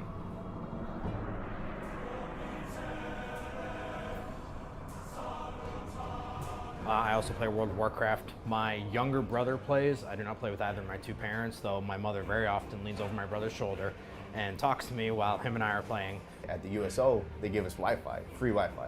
The Wi-Fi connects us with our game systems, and our game systems allow us to see certain people or talk to certain people back home. Neither of us like phone calls. Neither of us like talking on the phone in any sense of the word. This gives us a much more interesting way to communicate with family members and friends, and it even allows us to continue to build off of the relationships that we had previously. You know, personnel rotate commands all the time. We don't always get to see them, but we can always come back to these video games and use these video games as a way to communicate, keep up, see how things have changed, how their families are doing, stuff like that. And USO is fantastic for facilitating that. They have beautiful facilities, wonderful Wi-Fi. It helps us out a lot with not only communicating with our families, but just overall morale as well. We're in a better mood. We take that mood back to the ships. Everybody else feeds off that better mood, and USO is just it's a chain effect, and they really do help a lot. Depending on the area of operations that we're on, sometimes you don't even get internet connection. So going a couple months without internet and then coming back to here, any way to contact my family was great. The game itself provides an in-game chat through multiple different channels, faster than a text message, faster than Facebook Messenger. There's a team chat, there's Discord, there's Twitch, and they're all just different programs that you can talk for free as long as you have Wi-Fi anywhere. My father, since he plays, a couple of my buddies, since they play, one of my brothers, he played for a little bit, but they all have that program. They all have a way for me to contact them back home without using cell service or anything like that. And that's one way that I constantly keep in contact with all my family. If it's not video, then it's talking through a headset.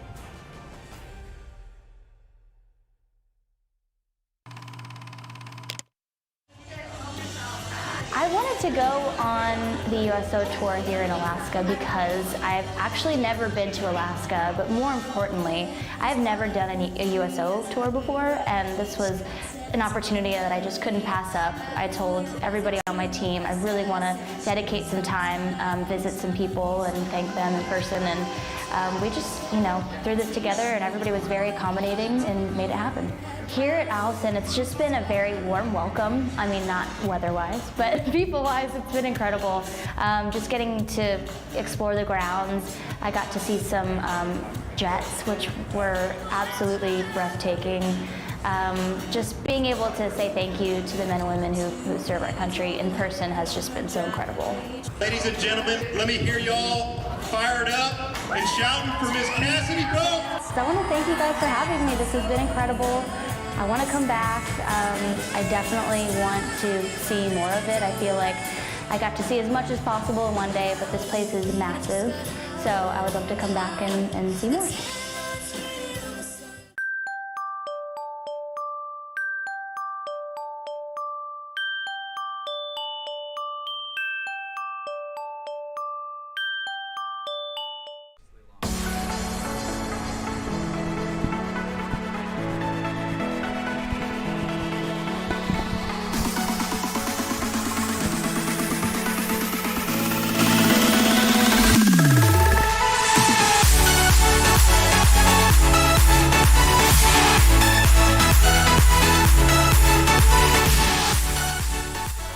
into the Boise State Esports Arena. We're here today for the USO Invitational Qualifier powered by Geico Military. Since 1941, the USO has been the nation's leading organization to serve the men and women in the U.S. military and their families throughout their time in uniform, through their assignments and deployments, and as they transition back to their communities. The USO is always on their side. Michael Fisher, Jacob Jem, Mountain Palmer here calling all of the action here. Been a spectacular week one here of our Swiss format. 6 weeks long. Cannot wait to see how these teams adapt and prepare. And Jem, it does sound like we'll also get a look at some of the teams who might not have a game we'll see on stream, but we might have organized a warm-up match for them and be able to catch at least some of their play. Won't catch their official game, but we will be able to catch at least them, maybe get a preview of when we'll see them on the official side of things to weeks to come. So always a great time to be able to say, hey, look, your scheduled game time's not when we can get it on stream, but hey, let's take a look at your scrim, get a warm-up going between these two games. Should be a ton of fun to see teams that we otherwise wouldn't have got a chance to catch. Do I detect maybe just an excuse here for you to just see the Chads play since you've been hyping up their logo? I've been told it's the Chads as the team that, I might have pulled some strings, but like, hey, like, can we get the Chads on stream? No. Okay, can we at least like maybe put like a warm-up game, maybe like a show match, if you will, on stream? So hopefully it is the Chads. I'll be very, very disappointed if it is not the Chads. But again, ton of fun no matter who we see. I think it is a great way for everybody to kind of say, hey, that might be a team we want to watch out for, get some teams matched up that maybe won't see each other depending on how their records are, because again, it is a Swiss format. If you are new to that, basically the Swiss format will try and guarantee after week one everyone with similar records will play each other. So if you're 1-0, you'll play a team that's 1-0. If you're 2-0, you'll play a team that's 2-0, et cetera, et cetera. Really does a great job of making sure that everyone who is at the top 8 of the bracket has played their way there. You don't have to deal with any complaints about, well, they had the easy side of the bracket. They had, they didn't have to go up against the same caliber of teams that we did. Does a really good job of, I think, especially by that week 5, week 6, will really have narrowed it down. But here are the rules for the USO Invitational. Best of 3 games every single week, 3-on-3. The Rocket League side of things, very standard, 5 minutes, sudden death, overtime. 6-week Swiss bracket, as I mentioned. 1 match officially per week per team. We might have a couple show matches here and there that we might get to check out. And then the top 8 teams from this league qualify for the USO Invitational and a shot at a $10,000 prize pool. And as we prepare for that show match, for that warm-up scrim, Gem, I mean, since this isn't an official game, are you thinking maybe teams will maybe be pulled restrained a little bit? I mean, how would you approach a scrim if you're a team in this tournament? You'll be on stream, you'll get a chance to show off. Do you maybe get a bit more flashy, or do you play a bit more restrained? I mean, what are you kind of leaning towards in this show match format we might get to see here?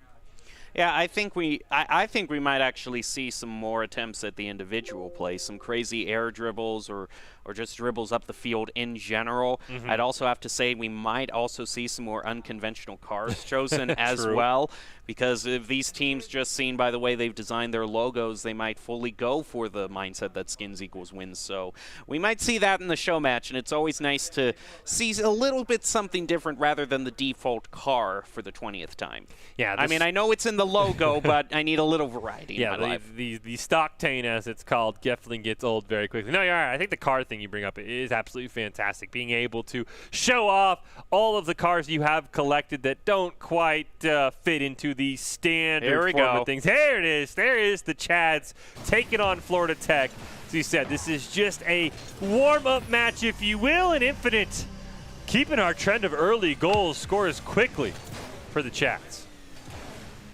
Yeah, that's just great communication there by Vision, probably just calling it out to Infinite, saying, hey, the follow-up's available to you, and the Chads deliver there. But you can't necessarily judge it from just a goal that's scored in the first 5 seconds. Sometimes those kickoffs can just catch you off guard. So we'll see how these teams do now. Infinite now is going to be clearing it up the field, up the side, pushes it past midfield as Dask here is going to try to look for the clear, but is unable to find one. All they're able to do is drive it back toward midfield. Dask continuing to go after the ball, is going to try to center it up. Batuna, as well as their teammates, are going to try to find a clear here. Ooh, look at I'd have to see that again. It's a great goal by Berto here, just hanging back. Huge center by Dask. Steals it away. We have already seen the Florida Tech team. It did take a loss to Abstract in their official game, but it's definitely a team that I think is going to get stronger and stronger every week. So great chance that we get to see a second shot of them. As we said, a show match here between Florida Tech and the Chads. This Tuna with a nice dribble for Berto. Long clear down. Vision just going to hit it right back. There is Grover for the return. Infinite's time. Now, this time he'll let it touch the ground, though, and the match of volleyball will end after just 3. Chad's looking for their clear. Tuna isn't going to be able to drive it past midfield there. Great play by Grover is going to stop that midfield. Now Dask up the side of the field. Stopped there by Chads. Burton keeping the play going. Dask is now going to have control of it. Wide open for Burton. Finds the goal for the second goal. Another great vision play here by Berto. We see it again. Fantastic play by Dask. Insane field vision to see Berto all the way down there. Cherry picking, as I like to call it. Waiting for a long clear. Florida Tech has that 2-1 lead. Grover trying to make a name. Quite able to win that kickoff. It's Tuna's turn, though. Oh, Dask with a huge stop there. Vision steals it away from Berto. But it's Grover with a great play off the backboard and the spike down. Florida Tech, 3 straight goals to take the lead. Yeah, these are kind of those solo plays that you love to see where they're really just kind of their own follow-up. But they definitely had some follow-up, Florida Tech, so the communication is definitely there. The rotations are looking good. See what the Chads can do. They scored quickly and really haven't made much noise since those opening seconds. Berto with a great clear. Stop by Tuna, looking to set up a teammate in front of the net. Spike down, but just too far away from any potential shots. And Berto at least gets it over to the orange side before Tuna corrals it. Going to play it off the backboard to themselves. Double tap. Grover not having any of that. Dask with the pass back down to Berto. He's going to push it in the corner, but not centered up for them to make a shot on goal. Berto with the pass now back over to Grover, driving it to the other side of the field. Going to set themselves up to center it. Berto unable to make his shot on goal. Now Dask has to stop that midfield. Tuna plays it around him, but Berto with great rotation, and they're moving around the field so quickly that they're able to stop any sort of clear that the Chads attempt. Oh, huge demo by Vision. I should have let Tuna get a decent clear, but so far the Chads have just kind of been throwing the ball downfield. Haven't really had much of a follow-up. That has allowed Florida Tech to basically recover, not really suffer too much damage as Dask. Nice steal there. Huge clear down. Can he play the rebound? No. Overdrove it. Berto, though. Top corner. Give him the hat trick. Florida Tech's got the 4-1 lead. It's a great play. Great play there by Berto, pushing them to that three-goal lead.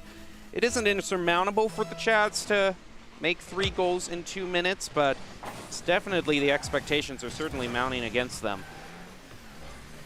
I have just got word that Tuna, sort of a double agent, if you will, on the Chads, is actually the Florida Tech student coach. Oh. So, you know, coming in, maybe he was like, you know what, I'm better than you guys, Florida Tech. Let me make my own team. Again, don't really know how that happened, but great job him showing up. Maybe the Chads needed an extra player. Maybe their third member was hitting the gym, making that protein milkshake. Impossible to know. Because those are very important for Rocket League. Hey, you want to be on a team named the Chads, I would fully expect you bench at least 5 times your body weight. As Tuna puts it in, keeps the Chads within a couple goals. Yeah, clear just didn't come through there for Florida State. Chads capitalized on that. I like the goal animation. That does fit with Tuna. Florida Tech, excuse me. That does fit with his namesake, though, Tuna, with the underwater bubbles. Oh, Vision with a great shot. The Chads have come alive here, inspired by Tuna's goal, and maybe the goal-scoring animation. As I say that, though, Grover, huge clear, great demo from behind. Oh, bad touch there by Grover. Dask has to make a save. Vision got Tuna near midfield, just can't not quite complete the pass. As we have 80 seconds left, and the Chads looking for 2 goals to get us to overtime. Dask just missing. Chads still have to get this out from away from their goal, because with the centering shot there again, Florida Tech was looking for another shot on goal. Grover quickly sees an opportunity there. Vision rotating in to stop that goal that looked like it was open for a second or two. Now Dask is going to just run into a little bit of opposition there around the corner. But Berto is able to center it up. Opening, but just a little bit too far back. Dask was on the field to drive it into the goal there, but that was a great opportunity for Florida Tech. Oh, Florida Tech really trying to put this one away. Berto is there, looking to add to that goal total. Cannot quite do it. Now Vision, this could be a chance for Chad. Oh, Tuna's just got to blast it in. Couldn't quite get it done. Probably about 10 more seconds for the Chads to score a goal if they want to stay in this game. Instead, Dask will pull out the dagger and stab it through the Chads' protein milkshake. The gains have spilled all over the floor. And Florida Tech has come away with what looks to be a victory here in our show match. It would take an immediate kickoff here to even put it within the realm of possibility for the Chads. And with Grover getting the better of that kickoff, almost certainly Florida Tech is going to win this. A nice little play there from Tuna, a nice last effort, but overall it looks like it might be Florida Tech who's scoring the final goal, and indeed they do. I don't know how that ball almost scored. That was a crazy hop. Dask with the great punish around Vision, around Infinite. And again, this was a Florida Tech team who did not win their first game. Lost to Abstract. This all for fun, so it won't count, but this shows just how talented this Florida Tech team could be going forward in this 6-week tournament. Definitely not a team you want to count out for being, 0-1 to start. So the ball will touch the ground. Florida Tech will claim that highlights, man. Fantastic logo, again, by the Chads. Don't forget, though, this tournament powered by Geico Military. Geico Military has been a partner of the USO since 1997, providing support to military service members and their families throughout their time in service. Thank you, Geico Military, for being a force behind the forces. Waiting for our last game. Have been told it is scheduled to go at around 5:45 Mountain Time. So about 7 minutes there. Hopefully, maybe we'll get another show match, maybe a follow-up game between Chads and Florida Tech. Don't quite know just yet. But overall, I mean, Florida Tech very impressive, and the Chads, not really living up to that name there so much, Gem Mountain. I'm kind of disappointed for a team that I had high hopes for. Yeah, but like you said, this might not be the last that we have seen of them. There are plenty more weeks for them to kind of get their game plan. They did have a great start there with that kickoff, but you can't necessarily judge, like I said, those kickoffs in the first 5 seconds, because those I don't want to say the word fluke, because that kind of discredits the play that was actually made. I don't want to discredit the Chads for making a play like that. It just can't be used to judge the whole game and immediately do the skill level. You can't click off of the game just because the team that you were rooting for didn't score, in the first 5 seconds. Yeah, I think kickoffs, they're very random. Actually, we'll get a game 2 of this show match. I'm all for it because, depends on who's taking the kickoff, the formation that the game gave you. A lot of things do go into play on a kickoff goal that can't always be reproduced in future kickoffs. As we see this time, Florida Tech will not allow such goal, but Infinite gets a great little touch, nearly falls in. Berto has to make a fantastic save. Now racing up the field, looking for a center to a teammate. Vision denies that one, but Dask is back in time. But overall, Berto, a little bit of a risky proposition there for Florida Tech as the ball is right in front of their goal. And one of the members of the Chads wanted to follow up. I'm certain a goal might have been scored there. Berto was where he needed to be on the back post, though, so a good defense still for Florida Tech. As they look to clear this ball, Tuna is actually unable, trying to wrangle back control of it. It's going to leave it open. Oh, unfortunate misplay there from the Chads. Double commit in goal is the last thing you ever want to have happen. You see them, they're like, no, you got it, I got it, you got it. Yeah, probably one of their protein shakes spilled over the keyboard and they were just panicking. Keyboard short. Well, if they're playing keyboard and mouse, they definitely are Chads, because that is the Chadliest move. Oh, no! Off the kickoff. Very creative there by Florida Tech, but the demo ends up stopping it as Infinite. Ball centered up, but nobody's there. Now it's Berto's turn, racing down into the corner. Pops it up in the air, gonna let that waterfall down, but Infinite says no, none of that, clears it away. Florida Tech is gonna stop any sort of clear right there, actually. Now the Chads come in to kind of break up that awkward stare-off that Florida Tech was having there, but even more awkward is an open goal that you leave open, which Berto almost scores on. Florida Tech still in the lead. Berto's going to try again, and I do not know where the Chads were. Yeah, I'm shocked that Berto missed that. And then Dask, oh, yeah, you cannot have that. You cannot have all three members that close to each other. Very unfortunate for the Chads. Defense, not their specialty, it appears. Is Infinite. Huge kickoff win. Roberto in a great spot there. Vision. Nice dunk to keep it on the blue side. Maybe some offense being formed here by the Chads. Tuna just gets run over by Dask. Infinite's Hail Mary shot easily turned away by Grover, and the ball is just kind of going to bounce up and down. Tuna over to Infinite. Off the crossbar. Missed there by Vision, unfortunately. That leaves it wide open for Dask to clear it back over Berto. Unable to get a centering there. Now is going to be able to leave it up.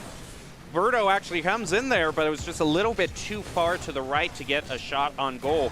Now Infinite driving it up the field.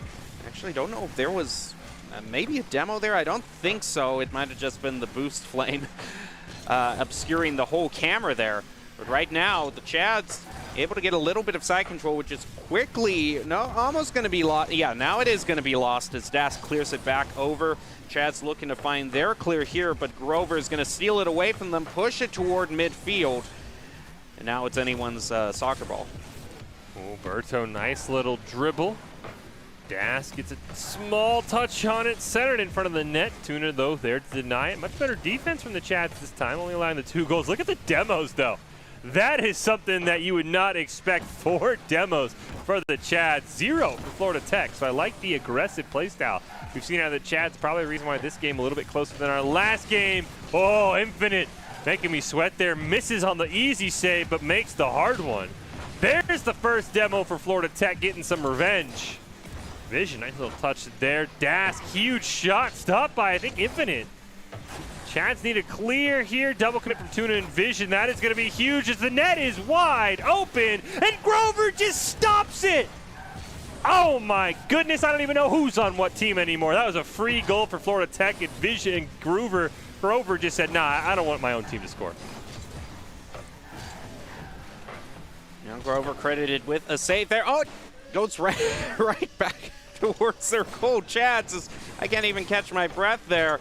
And that's actually a nice bit of disruption there, just pushing Grover so far back into the goal that he couldn't come back to save.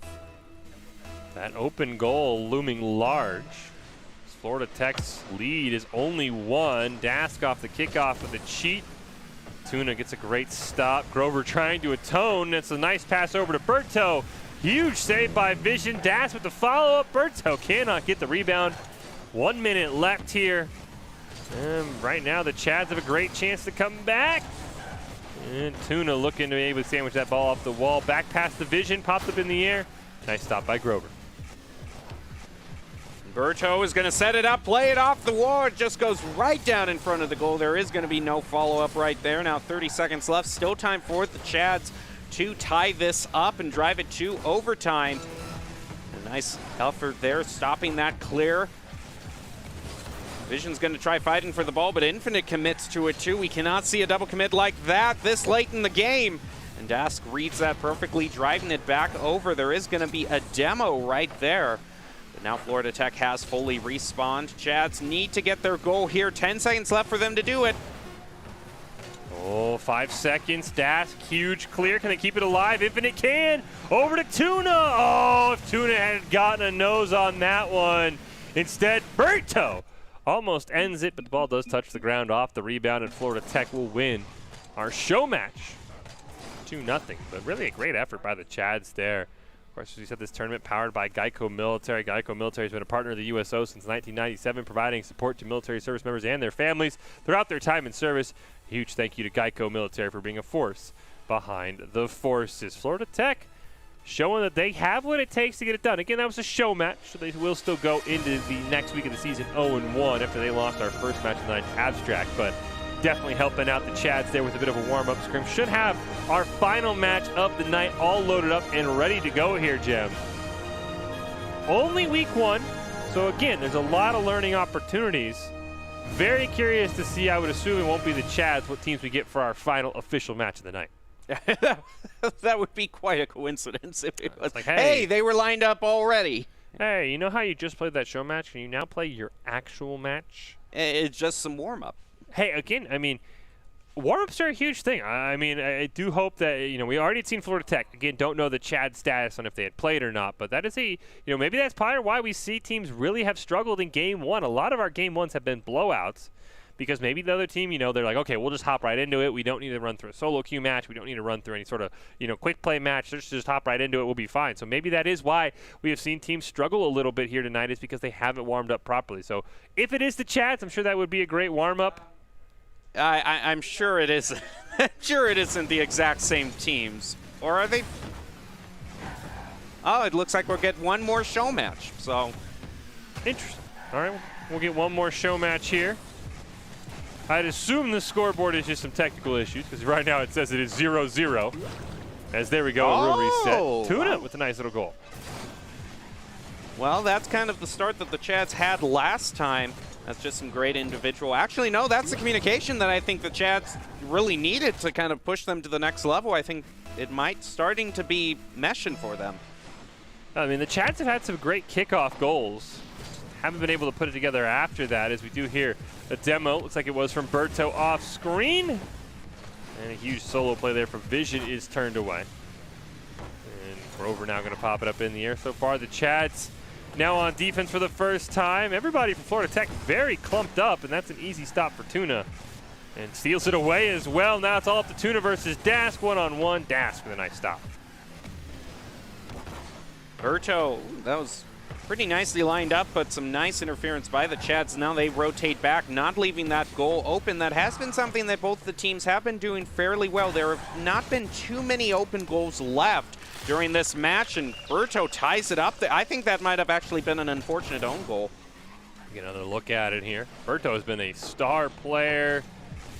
Yeah. Yep, just an own goal. So hard to make those saves, because that ball would have landed in the net. Yeah. I mean, you gotta go for it at least. Yeah, we've seen worse own goals in our time here, so that is nothing to be ashamed about. I think it was Vision. But again, everybody running the stock taint, it is so hard to tell, as Das makes a nice save there. Vision, ooh, could land on the ball, maybe pop it up in the air. You see boost levels kind of low for Florida Tech. The Chads, though, not quite able to punish. Now midfield, Vision elevates up, is able to play it around one member of Florida Tech. Infinite picks up the boost midfield. He's going to be fighting for the ball, but they left it wide open there for Berto to score. Berto is a guy you got to watch out for. He was fantastic in Florida Tech's loss earlier today, and I think already has, multiple goals in this game now. Potentially another hat trick. I think he had one in our first game against the Chads as well. So Berto's a player, Doc and I were kind of joking. You find one really good player and two of your friends, you can make things happen. Berto might be that player for Florida Tech, but a great dunk over by Vision, forcing Grover to retreat. You see right now, the only medals Dask and Grover have, Jem, are assists for Berto's 2 goals. Yeah, he really seems to be the MVP here for Florida Tech. The way they've been playing and the way Berto's been playing, I would expect a lot for them in the following weeks just to see how they do overall in this tournament. Right now it's going to be stolen away from them by the Chads, looking to head into the goal, but the Chads, again, what kind of scored it for them, that first goal, was the great communication, but the Chads just have the tendency to kind of bunch up around the ball at times when they really shouldn't. There he is. And there's the hat trick. Somebody get your mans. He is popping off. Look at this. Just perfect pass from Grover. Nothing Vision can do. Would like, Berto to switch his bird singing goal scoring animation. I have seen it way too many times. Oh, looks like it might have been an opening there off the kickoff for the Chads, but they're unable to score on that one.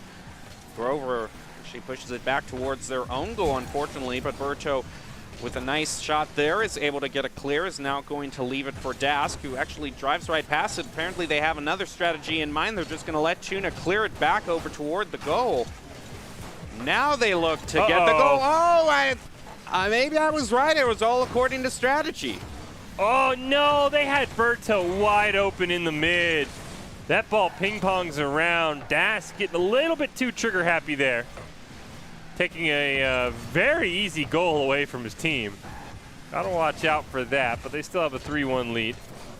So they can't be too upset here, as Vision kind of runs out of boost and just falls harmlessly to the earth. Not really able to get to that ball. Center here from Infinite. Not quite able to get to Tuna in time. Big explosion. Another huge explosion. Berto doing it all. 4 shots, 3 goals, 2 demos. I mean, just needs to add a save and an assist, and he'll be, you know, basically the MacGyver. Berto passed over to Dask there. They're unable to find the clear that they're looking for, but Dask coming in clutch there with a very nice save. They still lead 2. Oh, no, they don't lead 2 anymore. Vision scores. It's a great, just, you know, staying with this ball. Tuna takes a great shot. Infinite kind of sandwiching it for Vision right around Berto. Really good job by the Chads. Keeping in this game. Probably about a minute and a half or so left, I'd have to believe it. Vision off the kickoff. Das, though, doing a really good job being in the perfect position. There's the 1-minute warning there. Chad still have time to tie this back up. Stats looks to get a clear. Is going to be stopped right there. Berto, shot in mid-air, pushes it to midfield, stopped by Tuna. Grover keeps the clear going. They are able to get their side control back. Now Berto is going to be unable to play over Vision there. Dask is going to go mid-air, pass it over to Grover. What a great redirect there. That's insane. 30 seconds left here for the Chads. They need a huge clear. That's not what they needed until Infinite comes in. Tuna now in a one-on-one. Grover and Berto both retreating. Ball centered right in front of the net. Berto changes it quickly. Infinite off the back wall. Vision's going to put it in. Roughly 20 seconds left in this show match, and the Chads have tied things up. But we have seen kickoff goals being made within 20 seconds, so Florida Tech or Chads could still secure this match. Kickoff is going to go in favor of Grover there, but Vision off to the side is going to be able to get control of it. Chads with an opportunity here to get a goal. And rotating in is going to be Infinite. Pushes it off to side. They need to keep the ball in midair. Oh, no. Just a bad hop. I think that was kind of a funky little just waterfall down, but we reset for overtime. Uh-oh, Berto almost wins it off the overtime kickoff. Huge play for Berto, who's been phenomenal. Vision now, pass over to Tuna, back to Vision. Oh, Berto makes a great save. Still in overtime. First one to score a goal will win this third and final show match. The only opportunity for the Chads to get at least one victory today. And Infinite is going to pass it over to the side, leave it for Vision to try to center it up, but is going to run into some opposition from Das there. Vision does manage to, but Infinite was too far back on the field to go for it. Tuna now able to steal the midfield boost. No, we got a Rule 1. Oh! We did see someone break a Rule 1 earlier. Filthy Rule 1 breakers. Luckily, it seems like these two have honored it. Yeah, they are still stuck down there, so we're going to play 2-on-2. Infinite popping it up in the air. This is a scary spot to be. Infinite has to retreat, so it does look like it is Vision tied up with, I believe, Grover down there. They are still locked. I appreciate them honoring this. Doc in shambles right now. Doc is not a supporter of the Rule 1. Maybe you got to have a teammate over there to break it up, Jim, or do you just leave them battle that out for the next, minute or however long it takes? I think that the novelty of playing 2-on-2 is whoa! Now that's a clear. I think the novelty of playing 2-on-2 is probably enough for those teammates to just keep that Rule 1 going. They're still holding strong over there. You love to see it. Tuna. Oh, he's going to hit it over into the corner. Dask racing in. Oh, Tuna has a great opportunity. Lets it waterfall down.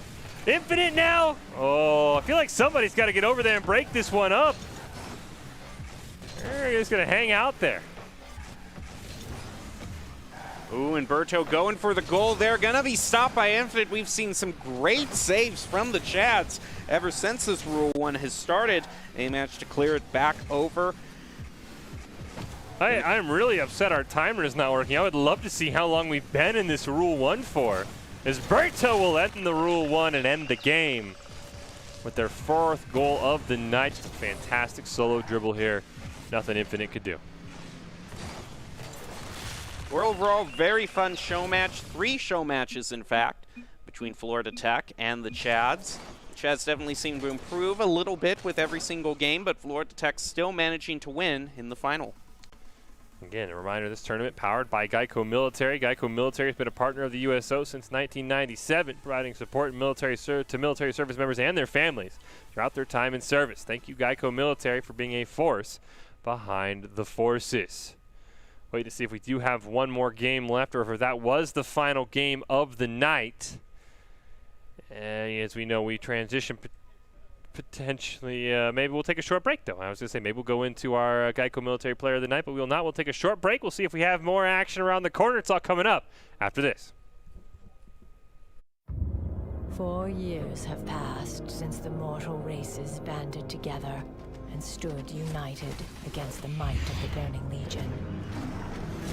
Though Azeroth was saved, the tenuous pact between the Horde and the Alliance has all but evaporated. My name is MA3 Centennial, Adrian. I play World of Warcraft. A great game. I've been playing it for 14 years. My father, me and him play the same game, so it gives us a chance to talk to one another while also interacting with one another in a different type of reality.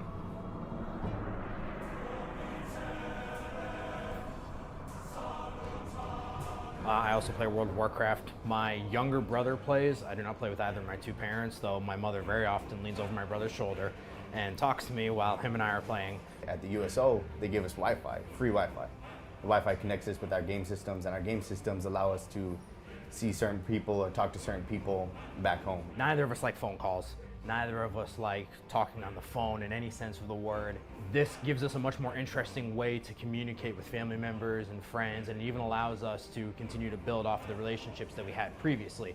You know, personnel rotate commands all the time. We don't always get to see them, but we can always come back to these video games and use these video games as a way to communicate, keep up, see how things have changed, how their families are doing, stuff like that. And the USO is fantastic for facilitating that.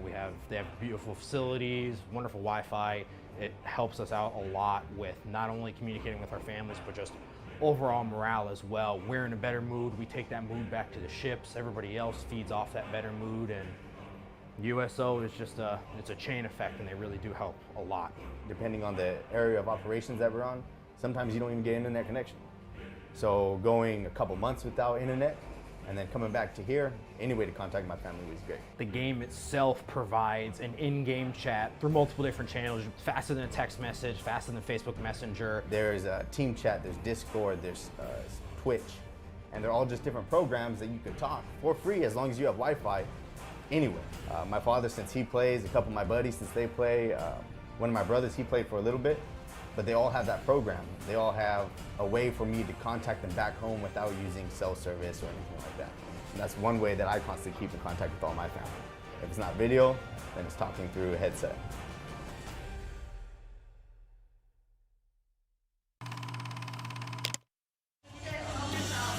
I wanted to go on the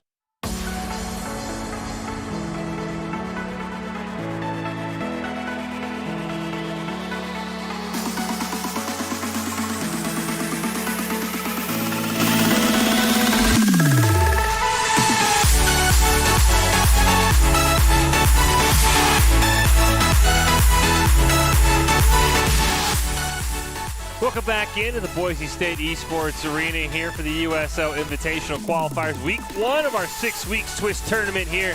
Top 8 teams qualify for the USO Invitational with $10,000 of prize money on the line. I am Michael Fisher, joined by Jacob Jem Mountain Palmer. Time for our final official match of the night. Big shout out to Florida Tech and the Chads for throwing together a nice little 3-match show match for us there. But we are not done with Florida Tech.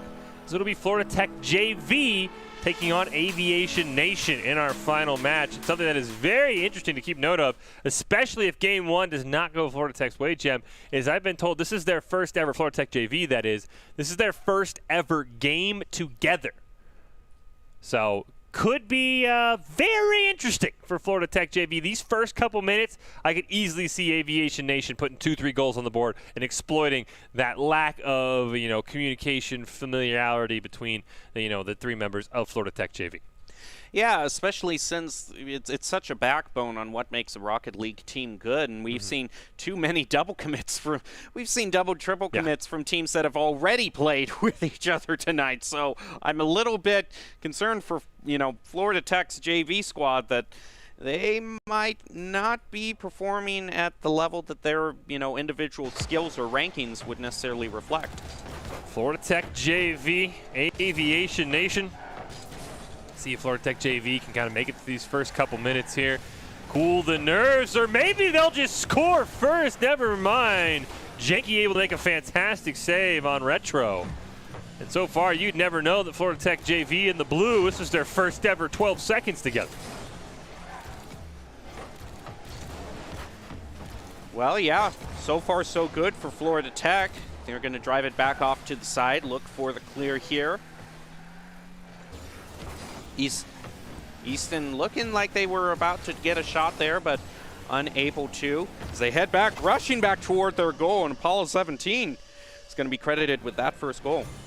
It's a great steal over Dimes there, and just racing back, beats everybody. Beaston and Feaston cannot quite get there in time. Just a nice little start for Aviation Nation, and that is what we talked about, though. Those are the communication breakdowns you would expect to see. Everybody pushing forward with the ball as Jenke not quite able to get that one around Beaston, who bumps someone out of the way in the goal, but Stewie is still able to get a nice bicycle on it. Ball still on that orange side, though. Beaston setting up for a teammate. Nobody's home, though. And Dime's going to pop this one up in the air. Stewie plays it off the side wall. Pops up once again from Apollo. Oh, huge miss there by Beaston. That's going to allow Apollo to set up Jenke for the game's second goal. Overall, this is kind of what we feared. Unfortunate play there, and no one really in the goal to defend there. Florida Tech tried to rush in at the last moment, wasn't quite able to get there in time. Now ball pinched off to the side. Stewie is going to rush in there. Doesn't quite get the hit that he wanted. Now going to be an awkward position, has to rotate back. This Easton. Now Jenke's going to come in there. Get a demo, it looks like, but still unable to center it up quite yet. But Aviation Nation has a semi-comfortable lead, but 3 goals is really probably what they would need to start to really want to do a full defensive strategy.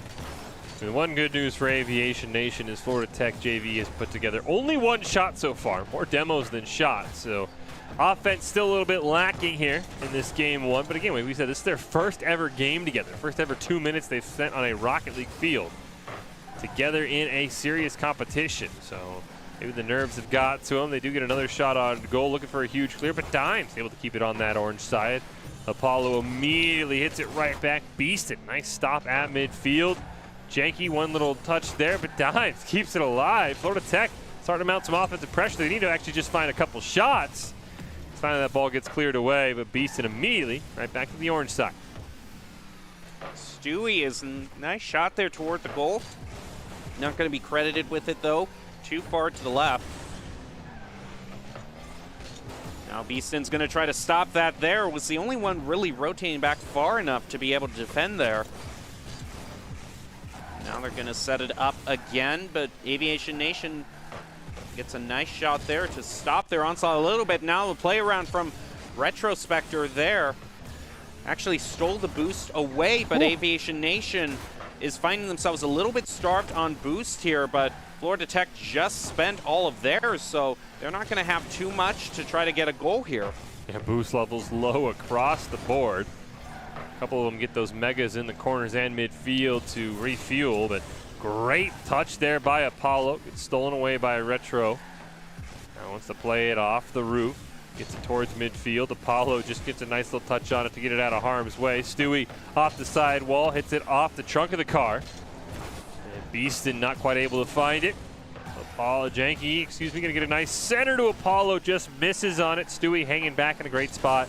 He's gonna lob it down to the blue side. Is that 2-goal lead more than enough? Stewie barely misses a great shot. We saw a demo onto Retro, but he respawns with the ball in his lap. Can't quite dribble it out, though. I don't think he was ready for that. And now Apollo's got to go retreating. Ooh, nice shot there from Florida Tech at the last moment. I think that they had already kind of committed there to trying to get a clear. Apollo was just played right over, and you see right there was unable to elevate up. I think that was Janky there trying to elevate, but just the ball was shot right over him so fast by Easton there that Florida Tech got their first goal. Oh, they might get another one. Retro barely misses. 1 minute left. Retro gets a fantastic steal. Bounces it back right in front of the net. Huge clear by Stewie with just, gets immediately blasted. Oh, another great save by Dimes. Florida Tech keeps themselves alive. Retro racing down, looking for a pass to Dimes. Demoed instead. Beaston just misses. Florida Tech's got to be kicking themselves there. Unable to score a goal there. The rest of the members of Florida Tech. Oh, great no. follow-up from Dimes there. That was certainly a wide open opportunity, but it was just a shot a little bit too far to the right there. Aviation Nation would love to clear it here and at least get some sort of side control for the last 20 seconds here. Janky was going to be credited with the shot on goal there. Stewie unable to elevate up high enough to stop that clear there, and that is going to be Florida Tech's opportunity to score the goal and get it tied up. Just enough time on the clock. Apollo gets one touch on it. And I will say, the second half of this game, Florida Tech JV has had a fantastic amount of side control, and that is why they have clawed back from being down 2-0. See if anybody can score here to avoid overtime. Janky gonna dribble it up. Ball's probably, not gonna cooperate. Just immediately touch the ground and reset. Overtime here. We'll see if Aviation Nation can get back in control. Apollo with a great touch into the corner. Pops it over Beaston. Nobody's there for the follow-up, so now Dimes can just dribble it up the field, gets it around one. Centers it over to Beaston, who's racing in, but he can't get the ball fast enough over. Retrospector looking for a clear here. He's going to leave it to Easton there. Stopped by Apollo 17. Dimes getting back control of the ball, leaves it for Retrospector there. Passes it past Stewie. Now they're going to want to center it up. One of their members is certainly waiting. Easton waiting for the play to follow through there. They have the follow-up set up, but unable to play it over Apollo 17 there. Game's going to still be tied. Oh, Janky, nice little center there. Dimes going for the demo, takes Stewie out of the play. Once off the backboard, twice off the backboard. Dimes throwing small change everywhere. It's the game winner. A fantastic setup by all three members of Florida Tech JV, and now they're just one game away. 1-0 start here in our USO Invitational Qualifier. It's all powered by Geico Military. Geico Military has been a partner of the USO since 1997, providing support to military service members and their families throughout their time in service. Thank you, Geico Military, for being a force behind the forces. Game two, hopefully in short order here. These teams have to be raring and ready to go after an overtime game. And really a tale of two halves, Jim. I thought in the first half of the game, really the first 2.5 minutes, Aviation Nation dominated, had a 2-0 lead, looked unstoppable. Florida Tech, as we mentioned, Florida Tech JV, working together for the first time ever. They kind of calmed those nerves down and really took over the second half of that game. The fact they didn't win in regulation, just a testament to how good the defense of Aviation was.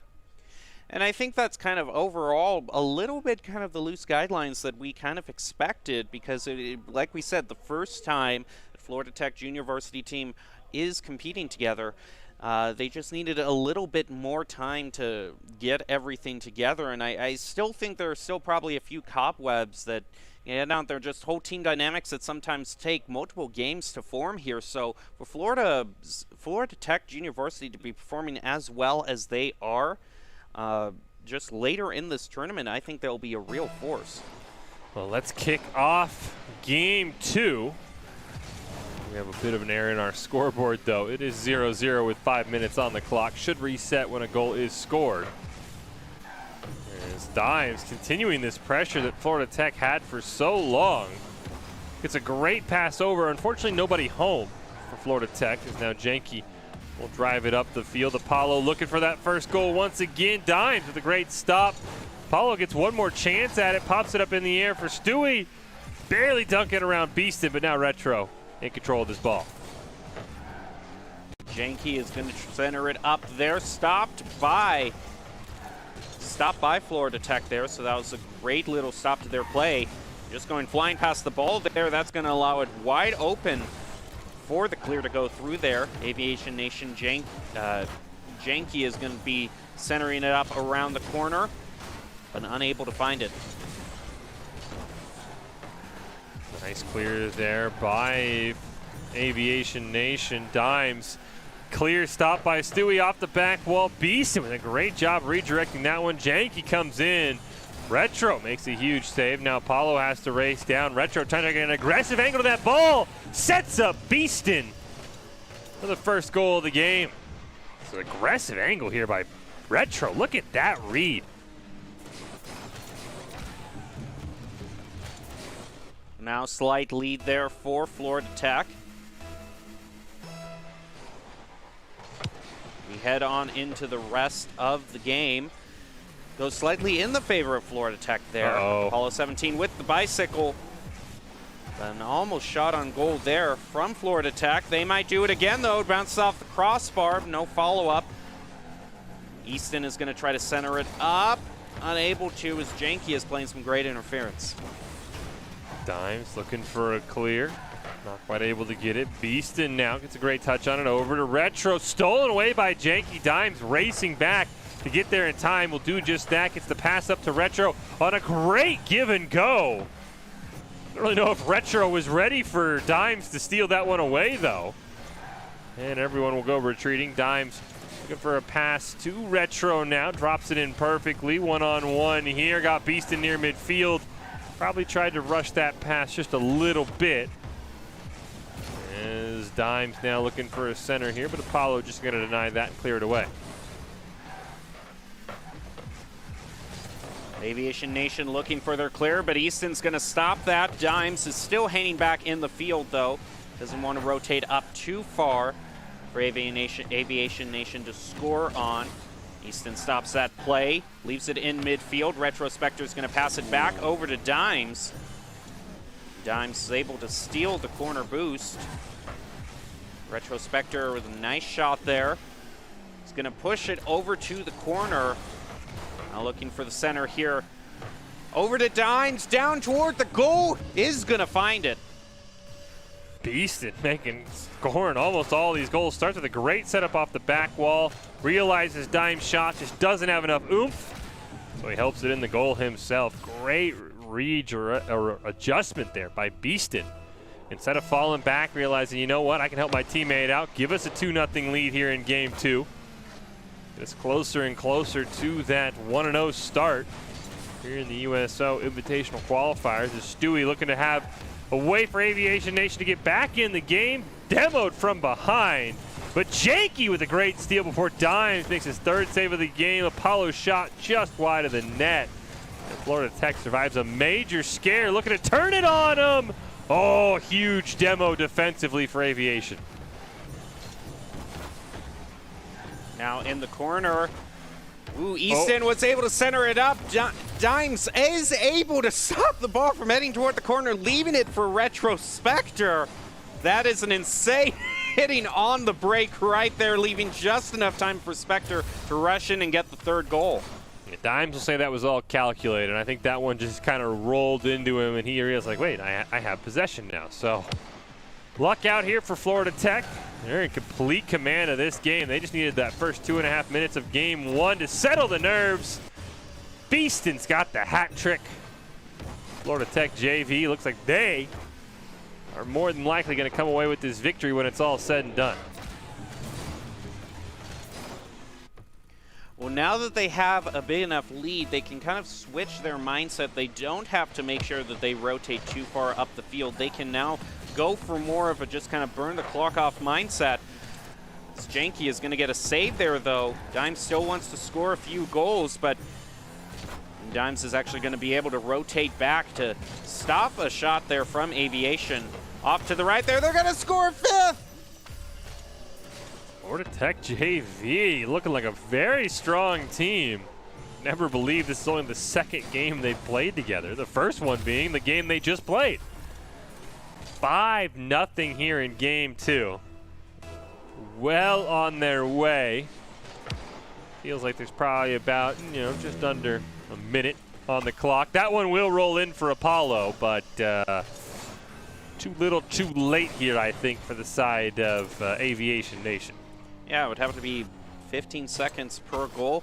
That would basically have to be 4 kickoff goals, excuse me, right after another. They barely have any time. So anytime that Florida Tech can just get good possession of the ball and be able to maintain side control, I think that they will be able to put away this win.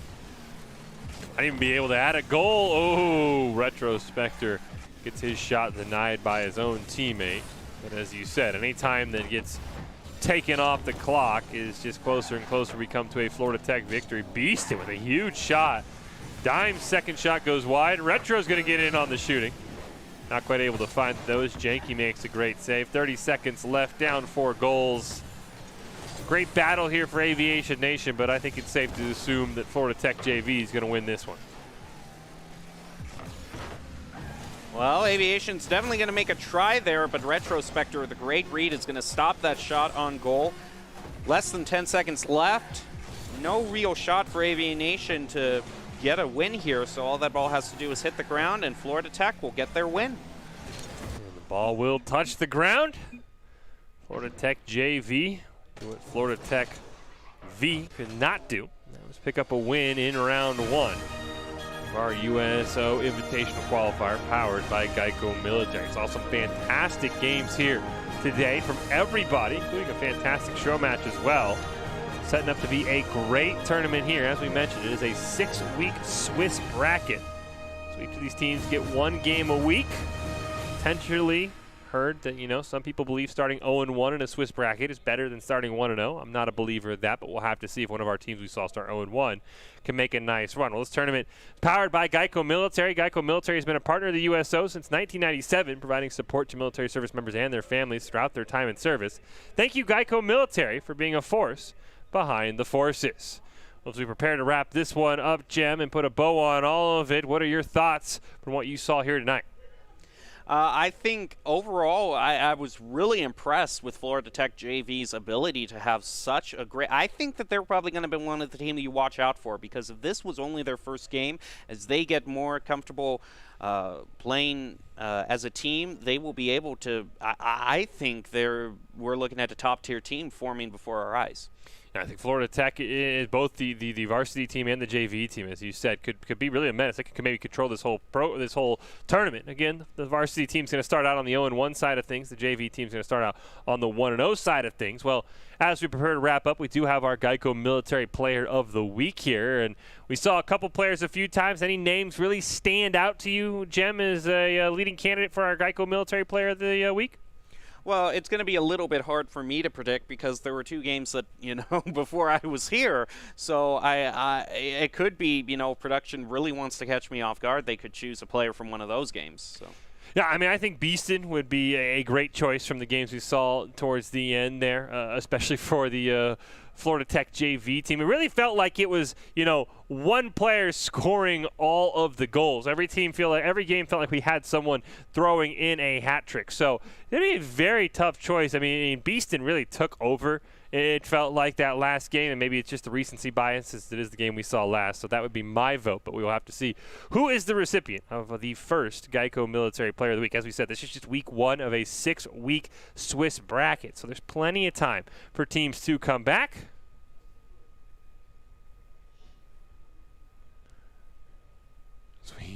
Wait to see here who our player of the game is going to be. It's a tough debate. We did only see one. We only saw, besides, Florida Tech, we did get the luxury of seeing in a show match. We only saw each team once. So it is a very, very tough decision for production to come up with who they think the Geico Military Player of the Week is going to be. Yeah, but we definitely saw a lot of great solo plays and certainly a few hat tricks. So if you wanted to all select from just one game, you could just do the 3 goals that one player got during a game, and there you go. Yeah, I mean, Beeston, like I said, I think Beeston had a hat trick and also had a couple goals in that game. One of, I mean, of course, Dimes had the game winner in overtime. I always love overtime game winners, but I don't know if Dimes had too many other, crazy goals. So definitely going to be an interesting one. Like I said, we only had a chance to see each team once. They only play one official game a week. Like I said, we did see Florida Tech twice, though. That wasn't a show match situation, which was very, kind of them. And here we go. Here is the Geico Military Player of the Week. And it's going to be KX. No. Beeston. It is Beeston. Apologies for that. So, great job by Beeston there, able to pick up that one. Player of the game brought to you by Geico Military. Geico Military has been a partner of the USO since 1997, providing support to military service members and their families throughout their time in service. Thank you, Geico Military, for being a force behind the forces. And Beeston and Feaston, it's your Geico Military Player of the Week.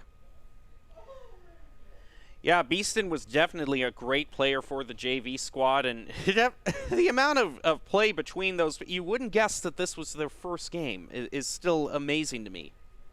I mean, those first 2 minutes of game one were very, very sketchy, and you're like, okay, I mean, Aviation Nation had a 2-goal lead, maybe things are going to go south, and then they just turned it around in a hurry.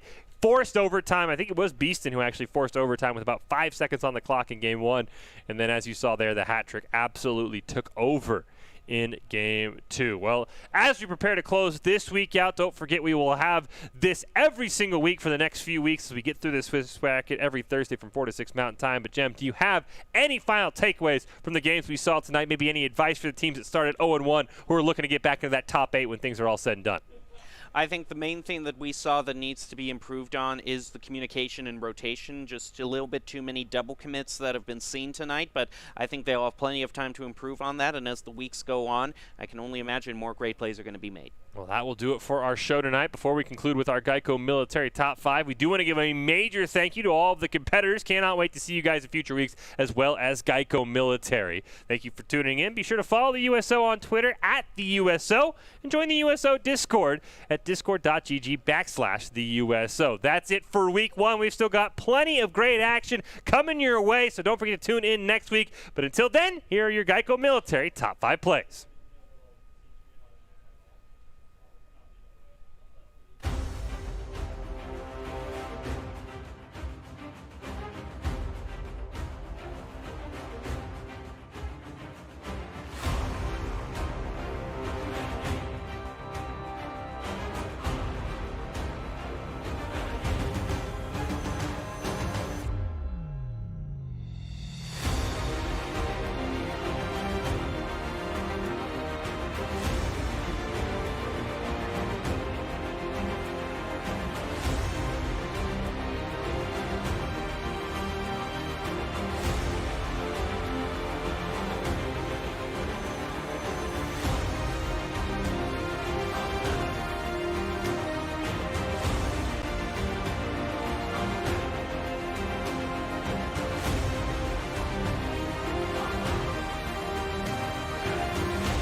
Wow. Tech hasn't even gotten one on net. His sky shot just barely rolls wide. Bumping, looking to center it up for Schmack. There it is. It lingers around that long, you're going to catch people out of rotation. We talk about creating mistakes. If you do not let them have the opportunity to set up again, that's what you get. You get mid-rotation. You know, maybe you're right. Maybe when prize money is on the line, the Rocket League overlords decide that Rule 1s are okay, but that's definitely not something we want to encourage. Suppose puts another one in. It took them longer to get going, but much like game one, Perron looking like they're going to pull away from this one and win pretty handily. Yeah, Perron sitting there and more time as Colorado gets the ball out of harm's way. Immediately recentered. Your boy Rich can't find the touch on it, but Smondo can eventually, giving Eclipse the 1-0 lead. Now that puts them in a great position to win this match outright. Great team play there. Nicely well. Nice steal there. Huge clear down. Can he play the rebound? No. Overdrove it. Berto, though. Top corner. Give him the hat trick. Florida Tech's got the 4-1 lead. It's a Great play there by Bertos, pushing them to that corner. Now looking for the center here. Over to Dines, down toward the goal, is gonna find it. Beast is making, scoring almost all these goals. Starts with a great setup off the back wall. Realizes Dime's shot just doesn't have enough oomph, so he helps it in the goal himself. Great read.